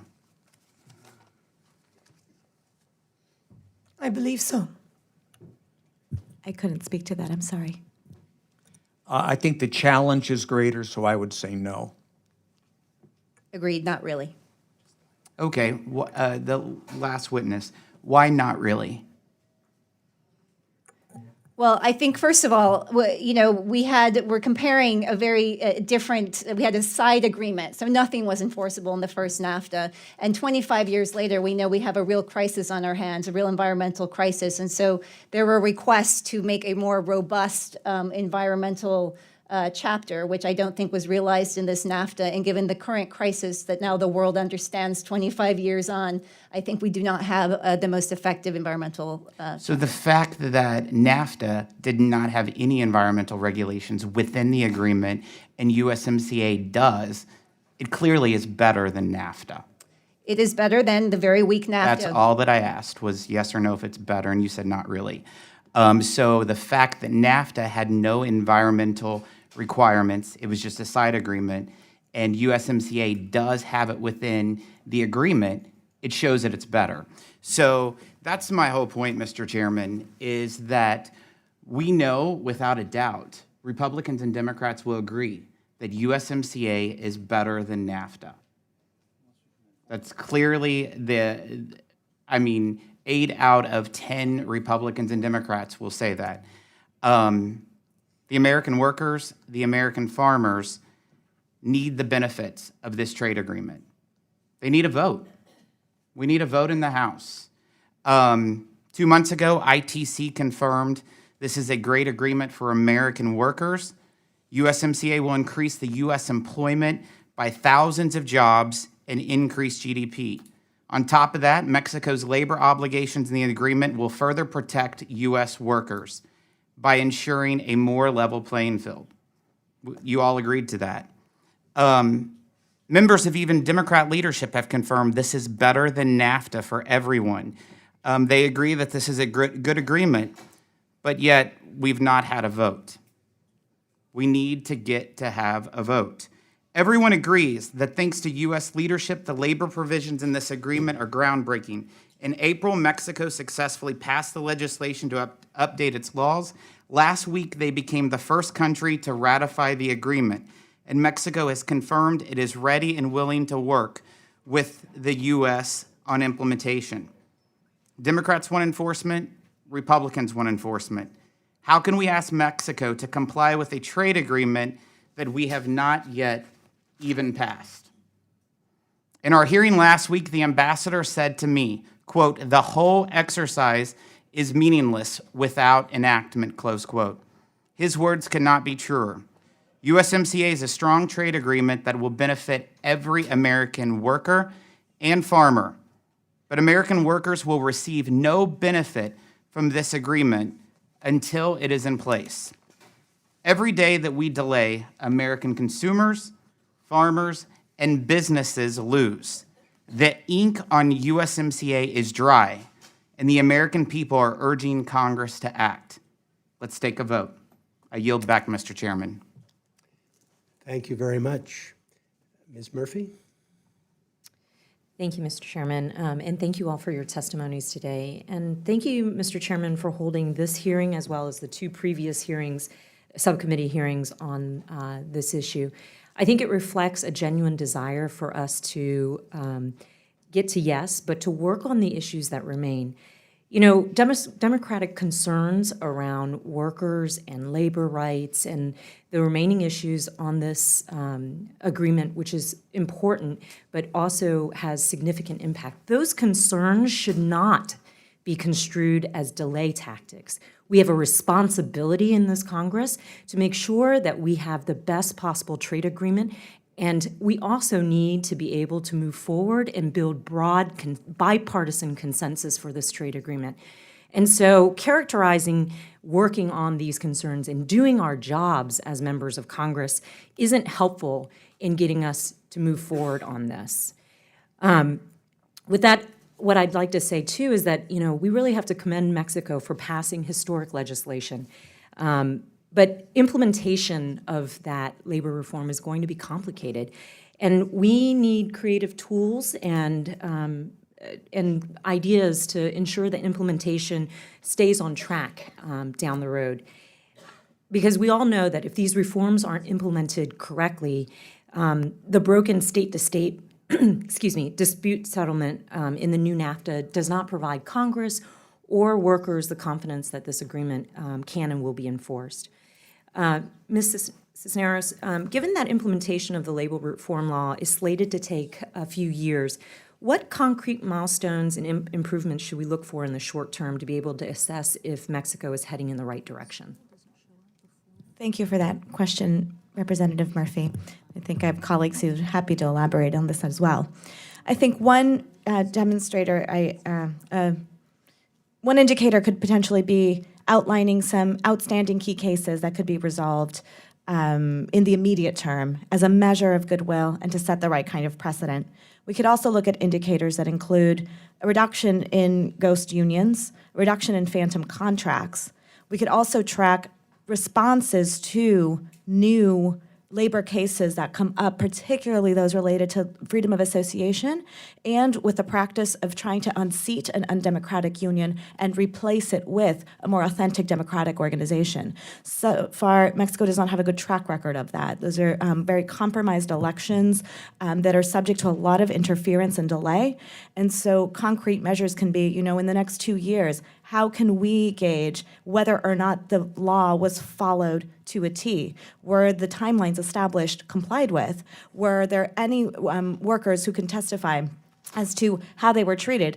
I have no doubt that a CTM union could hold a vote of any sort and manipulate it to come out in their way. They're experts in this tactic. This is why they have as many contracts as they have currently. So how can we go in and verify to make sure that workers tell us, did somebody push you to vote a certain way or another, or was it free and unfettered? And did you do it, you know, directly and individually in a secret ballot, you know, through secret ballot? Those will need to take the shape of independent verifications with a robust inspection system. So we can absolutely put that in place and put in a couple of test cases that would allow us to see the effectiveness of the new law. In addition to some of the independent actions that need to be taken, Mexico presumably will need to make some investments in order to implement these new labor reforms as well. What do you expect Mexico to appropriate for the reforms? And what do you think is the right amount? Yes. So the Secretary of Labor has thrown out a ballpark figure of about $117 million over the course of the next 4 years to fully bring the new federal center for conciliation and union registry. So this is part of what replaces the old tripartite labor boards. They've thrown out a ballpark of $117 million. To do the judicial branch reform, they're talking about a sum over $250 million. Now, this does not include money that should be allocated to help workers, to do public awareness raising, to do retraining of employers, for example. There is a lot of room in Mexico for training on creating a culture of negotiation. Employers buy and sell contracts. They do not sit down and negotiate and listen to workers and their demands and find a pathway to getting consensus. So all of that needs to be created basically from scratch and will also require additional resources. Thank you, and I yield back. Thank you. Ms. Sewell? Thank you, Mr. Chairman. I want to thank the panelists for being here today. Currently, this committee is taking a close look at the new agreement with Canada and Mexico. And while I believe there are improvements to the old NAFTA agreement, it is not this committee's job to rubber stamp this administration's deal. It is our job to assess this administration's work and identify areas that can be improved. That's why we're here today, and I really want to thank the chairman for organizing this panel for us. At this time, we are actively engaged with the USTR in good faith negotiations to ensure that workers from all three countries benefit from the New Deal. Democrats have been clear that strong labor enforcement provisions are necessary to ensure that the constitutional reforms Mexico has ratified will lead to actual change. I know all of you want that to happen on the ground. It needs to have really lasting, significant structural changes on the ground. At the end of the day, I know that Democrats' proposals will improve the agreement, and I remain optimistic that the USTR will work with us to get a deal done. My first question goes to you, Kathy. In your statement, you spoke about the Confederation of Mexican Workers, or the CTM, and other protection contract unions that oppose recent reforms. Are you concerned about them, the PRI party and other political forces in Mexico that benefit from decades of old labor regimes? It seems to me that they will be trying to prevent the implementation of the reform policies in Mexico. And what can we do to empower the reformers in Mexico? Thanks so much for that really important question. Absolutely, I think we're seeing a very concerted effort of pushback. We've got 96 constitutional challenges, which they're challenging that this even undermines the freedom of association. So that is going to be, I think, the first task, making sure that there's pushback against that. We are absolutely seeing the need. You are undoing a system that had employers, a political party, and unions coming together. We need to be supporting what is now an emerging independent democratic trade union movement. We need to build the capacity. There is a new federation that Senator Napoleon Gomez has formed. There is also the UNT of Mexico. And so we need to do everything we can to support their capacity. We had Gladys mention that there are test cases that we need to support, backlogs in cases. I think that will be a really important first step to making sure that this process moves forward. But let us be clear that if we do not get this right, we will give away all leverage to making sure that these reforms actually happen. And so for our partners, this is really important that we get it right. We create the space for them to do the work they need to do to build an effective labor movement in Mexico. Joyce, can you add to that what your thoughts are about how we can get this right on the ground? Strategy that Mr. Buchanan mentioned a while ago already talks about indicators and milestones, but they have not yet been specified. So one thing that can be done that I would add to this mix of this discussion is the Mexican government has to issue the protocols that explain how they're going to do things. They need to specify what the indicators are that they will use to measure the implementation and the quality of the new justice system.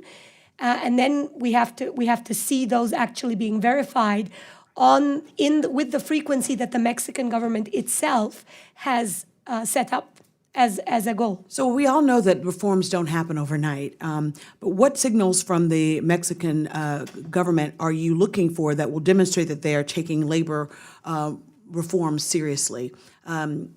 Perhaps that could be answered by Ms. Cisneros.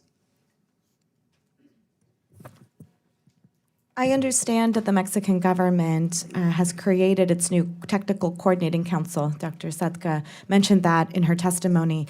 They have also begun to draft some of those protocols well ahead of schedule. So they're happy to announce that everything is going smoothly and it's on track. Where we have, our concern is more derived on the ground for workers. Nothing has changed. I know it's only been 7 or 8 months. I know it's only been since last September since they ratified ILO Convention 98. Yeah, but they're only giving 4 years for the complete implementation. So I Exactly. guess, what is your assessment as to what incentives can be, what can we, who are obviously as policymakers quite concerned that we want these reforms to go into place, what can we be doing to make sure that we're helping Mexico implement them? No, that engagement is absolutely necessary because, as I mentioned, the structural backlash they're going to receive is quite strong. They're straddling different competing priorities in terms of how they grow their economy and stabilize and calm the investment community and how they proactively defend worker rights. One of the problems in Mexico has been the government interference in labor union affairs. So the government has taken a hands-off approach to labor disputes, which we think in the short term are not effective or helpful. Thank you very much, Mr. Chairman. Well, I appreciate the line of inquiry from my last two colleagues. I mean, this is a point of maximum impact that we have. We want to make sure that things that look better are actually going to happen. The way that you're zeroing in on this and what our witnesses have helped line out gives us a sense of what we might be able to do. And our conversations with the administration continue on an ongoing basis. We're having another one this afternoon. So this is part of a process, getting it right, because this will be our last chance. We'll live with it if we pass it and be frustrated if we don't address these questions. Exactly, Mr. Chairman. Thank you very much. No, thank you for your inquiry. It's very helpful. Mr. Holding. Thank you, Mr. Chairman. Thank you for your leadership, and thank you for holding this hearing. I was strongly encouraged by the hearing we had with Ambassador Lighthizer last week and believe there's a great opportunity before Congress, and especially this subcommittee, Mr. Chairman, to work on passing the USMCA. These benefits extend to all sectors of the U.S. economy, and with respect to our hearing topic today, these benefits also extend to Mexico's workers. Every day that we delay the implementation of the USMCA, we delay the realization of the vast improvements that the administration has locked in. It's important that this agreement is implemented and then enforced. Not just some sections, but all of it needs to be enforced. As we all know, NAFTA only contains a limited side agreement for labor, which isn't enforceable on par with other NAFTA obligations. On the other hand, USMCA is a vast improvement over NAFTA, and it incorporates these labor reforms into the text of the agreement and subjects them to dispute settlement. And additionally, the USMCA contains the most robust labor standards that the world has ever seen in a trade agreement. But here we are sitting idly by while we could and should be working to ratify this agreement. There are several improvements to the labor chapter of USMCA, including language clarifying that the right to freedom of association includes the right to strike.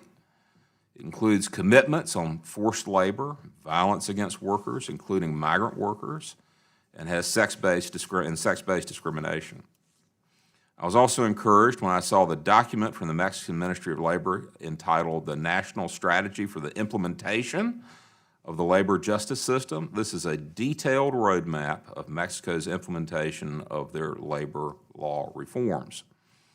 I think we all agree that Mexico's actions in updating their labor law is no small feat. The successful passage of the overhaul of their labor laws and the ratification of the USMCA show commitment on behalf of the Mexican government to improve the conditions of their workers.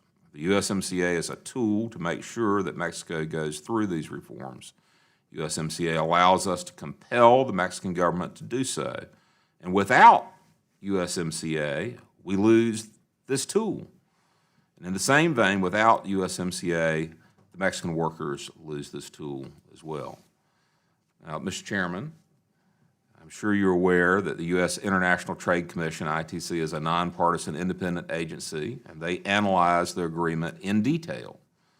And the ITC found that USMCA will increase GDP, employment, and wages in the United States as compared to what we have under NAFTA. The ITC projects gains in output, exports, and jobs in all sectors of the economy, manufacturing, services, agriculture, as well as a reduction with our trade deficit with Mexico. And every day we delay in consideration of the USMCA, we're putting off these meaningful benefits that we could have. So, Mr. Chairman, I do appreciate you convening this hearing, and I look forward to working with you on USMCA and all the other issues that we deal with on the Ways and Means Committee. Because not only are we committee colleagues, but we're neighbors, and we both have a love of fruitcakes, which I look forward to every Christmas. My sister makes them. I'm not going to say whether they're better than yours. They're a different style. And exempt from tariffs under NAFTA. Excellent, excellent, excellent. And I would like to point out for the folks here in the hearing room, we're having the hearing today in the Sam Johnson room. Sam Johnson's a tremendous colleague. We all miss him dearly. But I do want to point out for the benefit of the chairman and other members that we do have an important North Carolinian portrait here in the hearing room. Is Bob Dalton. He was chairman of the Ways and Means Committee for over 20 years, and he was the chairman during the Franklin Roosevelt administration. And the reason he's in the Social Security hearing room is because he was the chairman that presided over the formation of Social Security, and he was from the western part of North Carolina. He had barely a high school education, but he came here and made an incredible difference. And we would not have Social Security in its form today, but for Farmer Bob Dalton from North Carolina. And with that, Mr. Chairman, I yield back. Well, and we appreciate providing the context for our hearing room. We appreciate that very much. Ms. Dobeni? Thank you, Mr. Chairman. I'm hiding over here. Thanks to all our witnesses for being here today. I really appreciate it. This is a very important hearing, and your feedback is very helpful for us. I wanted to start with you, Professor Shaken. In your testimony, you stated that successful implementation of Mexico's labor reforms will be costly in resources, let alone political will. Moody's last week said that they forecast growth in Mexico will slow to 1.2% in 2019 from 2% in 2018, and said that spending cuts may be needed to meet President Obrador's target of posting a primary budget surplus of 1% GDP this year. The U.S. can clearly help with capacity building, but in order to make sure Mexico has the financial resources and political will to move forward with the labor reforms, it's very important that the U.S. doesn't take any rash actions that could further destabilize the Mexican economy. And so I wonder, do you think it's important that we secure commitments from the administration that won't impose blanket tariffs on Mexican imports due to immigration? And do you think that destabilizing the Mexican economy will make it harder to implement labor reforms? I agree on all of that. These are very serious issues. The tariffs in relation to immigration reform are very damaging to Mexico economically. That is impacted in the ratings that have come out and in the impact in financial markets. So all of this is critical. The lack of resources is a very serious issue. The Mexican government has cut funding for all NGOs in the country, has removed some funding from early education in the country because of a lack of resources.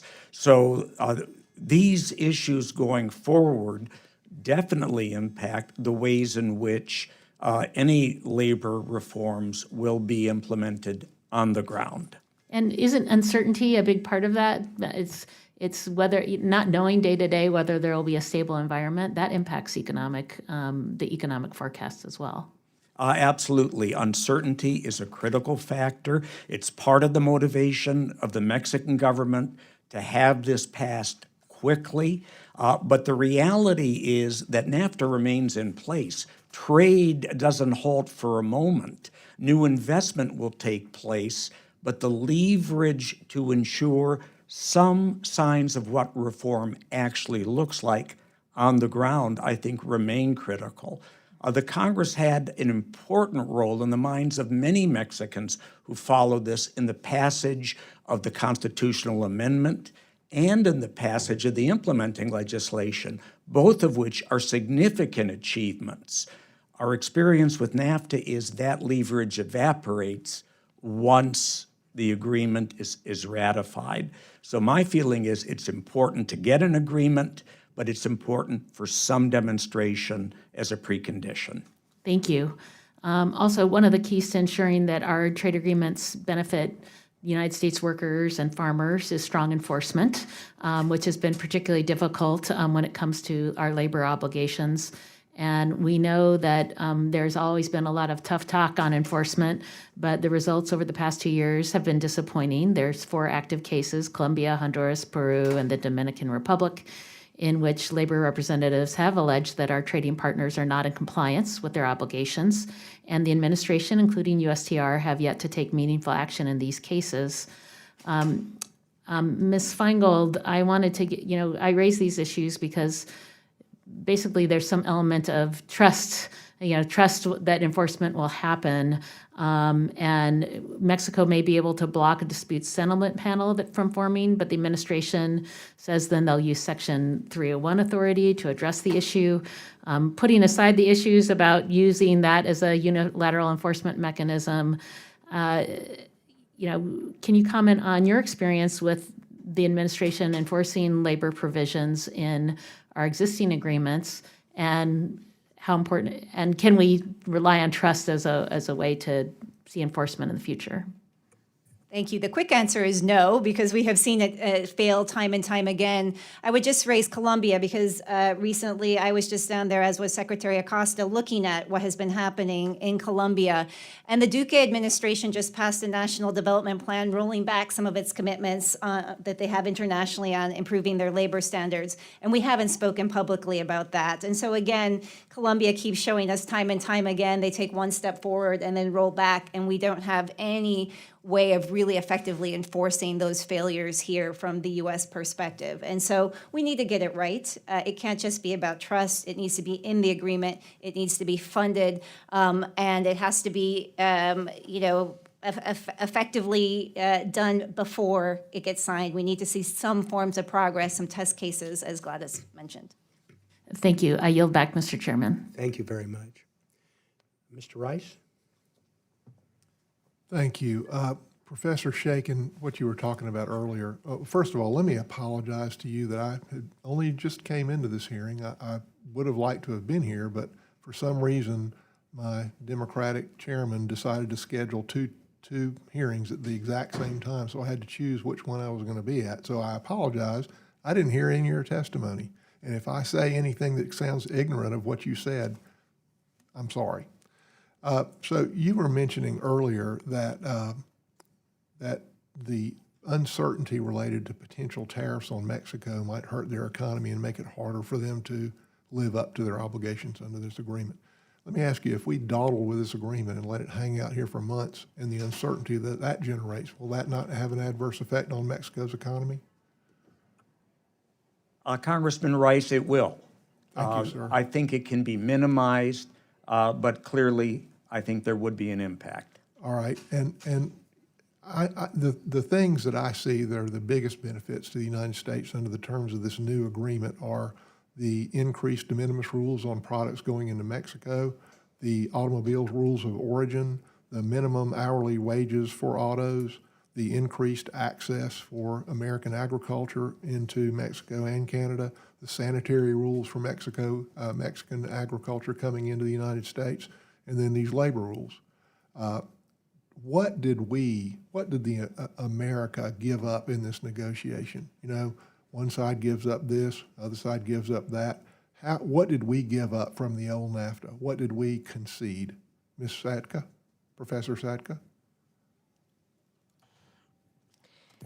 I'm not an expert on the NAFTA itself, but I think that most of the concessions in the U.S.-Mexican negotiation happened on the Mexican side. I agree. Mrs. Cisneros, what did we concede? Anything? I also haven't deeply studied. I live and work in Mexico. I don't think we conceded anything. Professor Shakin? I think conceding is maybe the wrong way to look at it. On that level, the U.S. conceded very little, but what it failed to gain, I think, is very important. And the rules of origin may be much overrated in terms of their actual impact. The Mexican Minister of Commerce. Thank you, sir. Mrs. Feingold, what did we concede? I don't think we conceded anything. I would say, again, I would reframe it and say that we have put in place things that will be a win for workers in all three countries, and that's the way we should be looking at it, what wins for workers. But my point here is that American workers are better for all these things that they're better off. They will be better off. It tilts all these things that I listed here, tilt the playing field in the favor of American workers.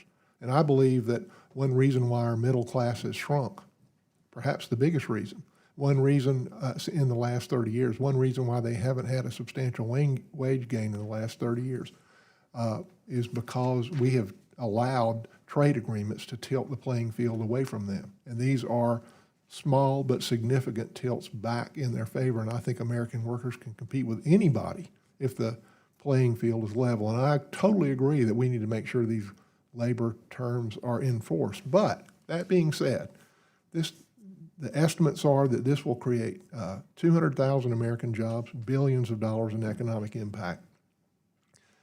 What has Mexico done to indicate we're all worried that they might not enforce it, right? They were first to the table to renegotiate, eager to do it. They enacted labor reforms, as we wanted months ago, or a month or two ago. They provided an implementation timetable, and they ratified the treaty last week. I mean, they're moving at light speed compared to us. We're wringing our hands, and they're proceeding, and they're doing things that are going to bring 200,000 jobs to this country and billions of dollars in investment. Ms. Cisneros, you said, I think it was you, I'm sorry, I just came in, that this was our last chance to make sure that they complied with these labor terms. Isn't that what you said? That was my colleagues. Who said that? Yes. Somebody said that. Somebody said that. Well, anyway, I don't think it is. I think a unique feature of this agreement is the sunset provision, where we will go back and look. It's not, the reinstatement of this agreement as opposed to the old NAFTA, it's not permanent.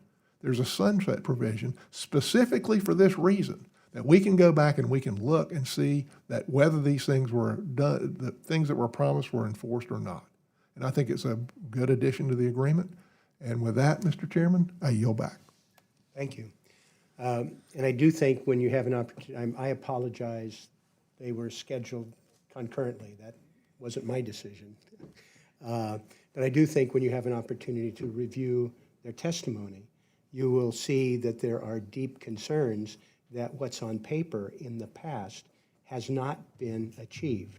And what we're doing here is establishing a foundation when this is our opportunity, and we're having another meeting with Mr. Lighthizer this afternoon, to be able to see if there are things we can do to strengthen, for example, enforcement, be able to help in terms of capacity building, have the understanding, not having to wait for a sunset provision in the future, but do it now when there's maximum leverage. And the testimony was that when the agreements have passed, we lose that leverage. People suddenly are not as compliant. And we've seen that in Colombia, and we've seen that in Peru. So we're trying to establish that foundation. But I will note your concern about the concurrent scheduling. I'm really sorry about that. And Mr. Chairman, my only question related to what you just said is, look at what Mexico's done. First to the table, they enacted the labor reforms, they gave us a time schedule, and ratified the treaty while we twiddle our thumbs.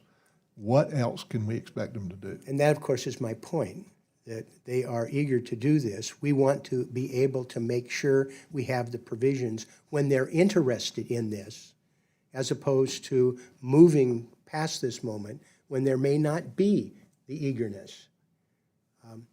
But I take your point. Mr. Estes. Thank you, Mr. Chairman, and thank you to the witnesses for joining us today. You know, as mentioned earlier, last week Mexico took some monumental steps forward in terms of becoming the first country to ratify USMCA. And I want to acknowledge Mexico's leadership on this and their commitment to advancing this critical trade deal.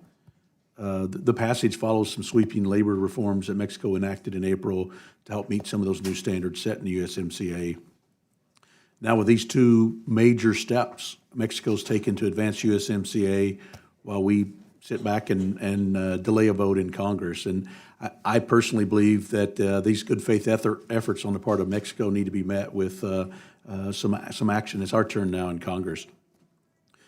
Today at this hearing, we focused on how it will impact Mexico, and one of the things I don't want to lose sight of is how much it impacts and positively all three countries that are involved in the agreement. This is an important decision we have, and I'm hopeful after discussions about some of the benefits of USMCA on Mexico today, my colleagues and I can focus on how do we advance the deal in our own country. It was mentioned several times by panel members that there were worker issues under the NAFTA organization and structure. And that's why it's important that we keep pushing on USMCA to help improve some of that process that's happening today and making some of those things better. Just as a sideline, USMCA increases a couple of provisions. One, just the overall labor content requirement that's required to be in one of the North American countries, which obviously is a benefit for not just U.S. workers, but also Mexican workers. Also requires increases in wage income to follow some of those standards and requirements that are in USMCA. We've highlighted today some of the labor reforms that Mexico's passed as part of the deal will increase wages in Mexico by estimated 17%. And also some of the protections have been put in place for Mexican workers and union membership. As we've talked about today, there's, an estimated 700,000 unions, a lot of which have maybe are unions in name only, as opposed to a legitimate structure of how we've set up unions and how we view unions in the United States. But there's important reforms that are going on to help Mexico and to highlight the potential impact of the deal for American workers. Like all agreements, there's probably some things that can be done differently. For example, increased enforcement provisions across all titles would probably be beneficial, including labor provision. But overall, the USMCA builds upon NAFTA, and according to the International Trade Commission, as we see through this, there's an estimated 176,000 more jobs, increasing the economy by $68 billion in the United States, as well as just helping exports and imports, increasing both of those. It's going to open new markets for American agriculture and boost wages for American manufacturing, with a particular focus on the auto industry. Some of the lesser talked about provisions, including setting new standards for agriculture, biotechnology, and digital trade. Obviously, those are issues that are important in my district. And protecting intellectual property, the USMCA strengthens some of those patents and copyrights and trademarks. Now, some of those things are critical, considering that the 25-year-old NAFTA didn't even mention the internet in terms of that and how that impacts things. So we want to make sure that those protections apply to workers across not just Mexico, but also the United States as well. So as we've seen by the passage of the labor reforms and the USMCA, Mexico's recognized the benefits of this deal for its workers and its economy, and I don't believe Canada's far behind either. As that process moves forward, I meet with my colleagues agree with my colleagues that we need to ensure that we keep moving forward, that USMCA is enforceable, should be among our top priorities. That includes keeping Mexico accountable for their sweeping labor reforms as well. But I believe the best way to do that is to move forward past the MCA to help make sure that we show that we're a willing partner. We really want to commit to help make this process work. And by ratifying the USMCA in Congress, we can show our commitment to the deal and have more opportunities to help hold Mexico as well as Canada accountable for the deal. So I want to thank the chairman for the opportunity to discuss this issue today.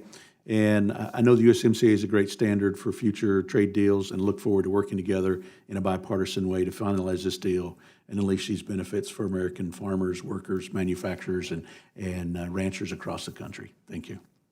And we appreciate your joining us. Mr. Arrington? I'm down here, Mr. Chairman. I see. This is a great angle because I can just look right down the line at your bright, shiny faces. Thank you all for coming. Thank you, Mr. Chairman, for letting me participate in the hearing. First, I want to celebrate the fact that wages have increased and have grown at a faster rate in this country than we've seen in 10 years, and mostly at the lower end. Do y'all celebrate that with me? That's a big deal. I celebrate the worker doing better. I think we have philosophical differences. That's all they are. I think some of my Democrat colleagues have a different strategy for how to help the worker than I do. But I think the lessening of the burden to our job creators and giving folks more money in their pockets has created a climate and an economic environment and quite frankly, a major economic boon to this country, and the workers are winning. So I want to build on that. My sort of Texas two-step was freer markets, less tax and regulatory burden, and fairer trade. And I think this president has done an awesome job.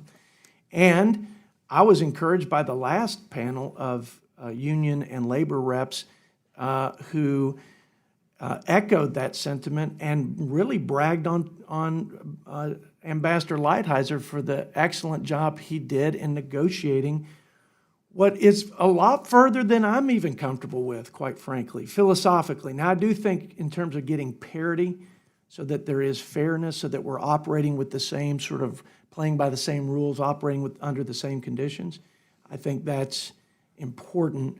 But they by all accounts, and mostly I'm talking about from the sort of union and labor rep community, the deal is substantially better.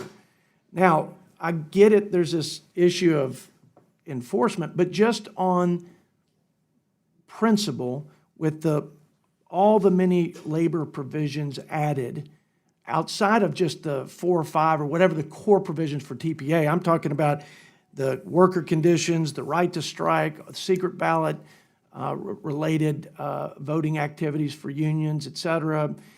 Do you guys think that this is a much stronger, in principle, agreement for labor than the previous NAFTA? Anybody can take it or just kind of go down like yes or no, please. If you In principle, it is. Okay, yes in principle. Can we just go down the line real quick? Just yes or no? Is this in principle a better deal? With It would better have to be provisions? implemented to know if any of it comes true. Okay, so in principle, is this a better deal? On paper, in principle? In principle, yes. Implementation, critical. Here's the question I have. You, sir, if you just keep the mic. I'm sorry I can't see your name, and I'm sorry I'm late, but we had 2 hearings at the same time. With all the, in principle, substantial improvements in labor and other provisions, environmental, but let's focus on labor, what happens if we don't pass this? Would default to what? To NAFTA? NAFTA didn't even include labor in the core agreement. It was just a sidecar deal. It's unenforceable anyway, completely. So, I mean, if we just default to NAFTA, then we don't do anything for parity between our workers and theirs, and we don't do anything to increase the quality of life and the worker conditions in Mexico, which, by the way, the bipartisan U.S. Trade Commission estimated that the unionized workers' wages would increase in Mexico 17% if we could implement this and enforce it. Of course, I also agree with my colleague from South Carolina who said there's a mechanism for us to hold them accountable and come back to the table and evaluate whether they're doing what they said they would do in enforcing them. But my point is, and I want you to comment if you would, sir, what happens if we default to this nothing burger labor sidecar agreement in the current NAFTA deal? We have the status quo right now, a lot of trade, growing trade. The difference is we all agree NAFTA is bad, but if we ratify USMCA and it's not right, it locks NAFTA in practice for the future. And my only point is, it's not going to be perfect. It's not perfect for me with all the labor provisions. Let's get this thing done. Let's continue to grow our economy and help our American workers. I yield back, Mr. Chairman. Thank you. Well, I think when you have an opportunity to review the testimony from our witnesses, it will be clear that there are opportunities to build on a stronger agreement that might have the benefits you talked about. But they have given a variety of examples of where if you don't, at this point of agreement, lock it in, you lose the leverage and you have no guarantees. This is an opportunity for us to strengthen it. That's why we have had these series of meetings. We're taking people to Mexico. We're meeting with Lighthizer again this afternoon. The Speaker has established sort of a working group to try and take the areas that we've identified that need to be strengthened to be able to have the sort of bipartisan vote to be able to move forward. Trying to get it right, to have a moment where we might be able to come together on a bipartisan, on dealing with obvious problems so that they don't linger. And so that is our commitment. That's why we've been doing this. I invite you to look at their testimony. I think we'll answer some of your questions. And again, we welcome you to join us. Even though you're not a member, you're always welcome. Thank you.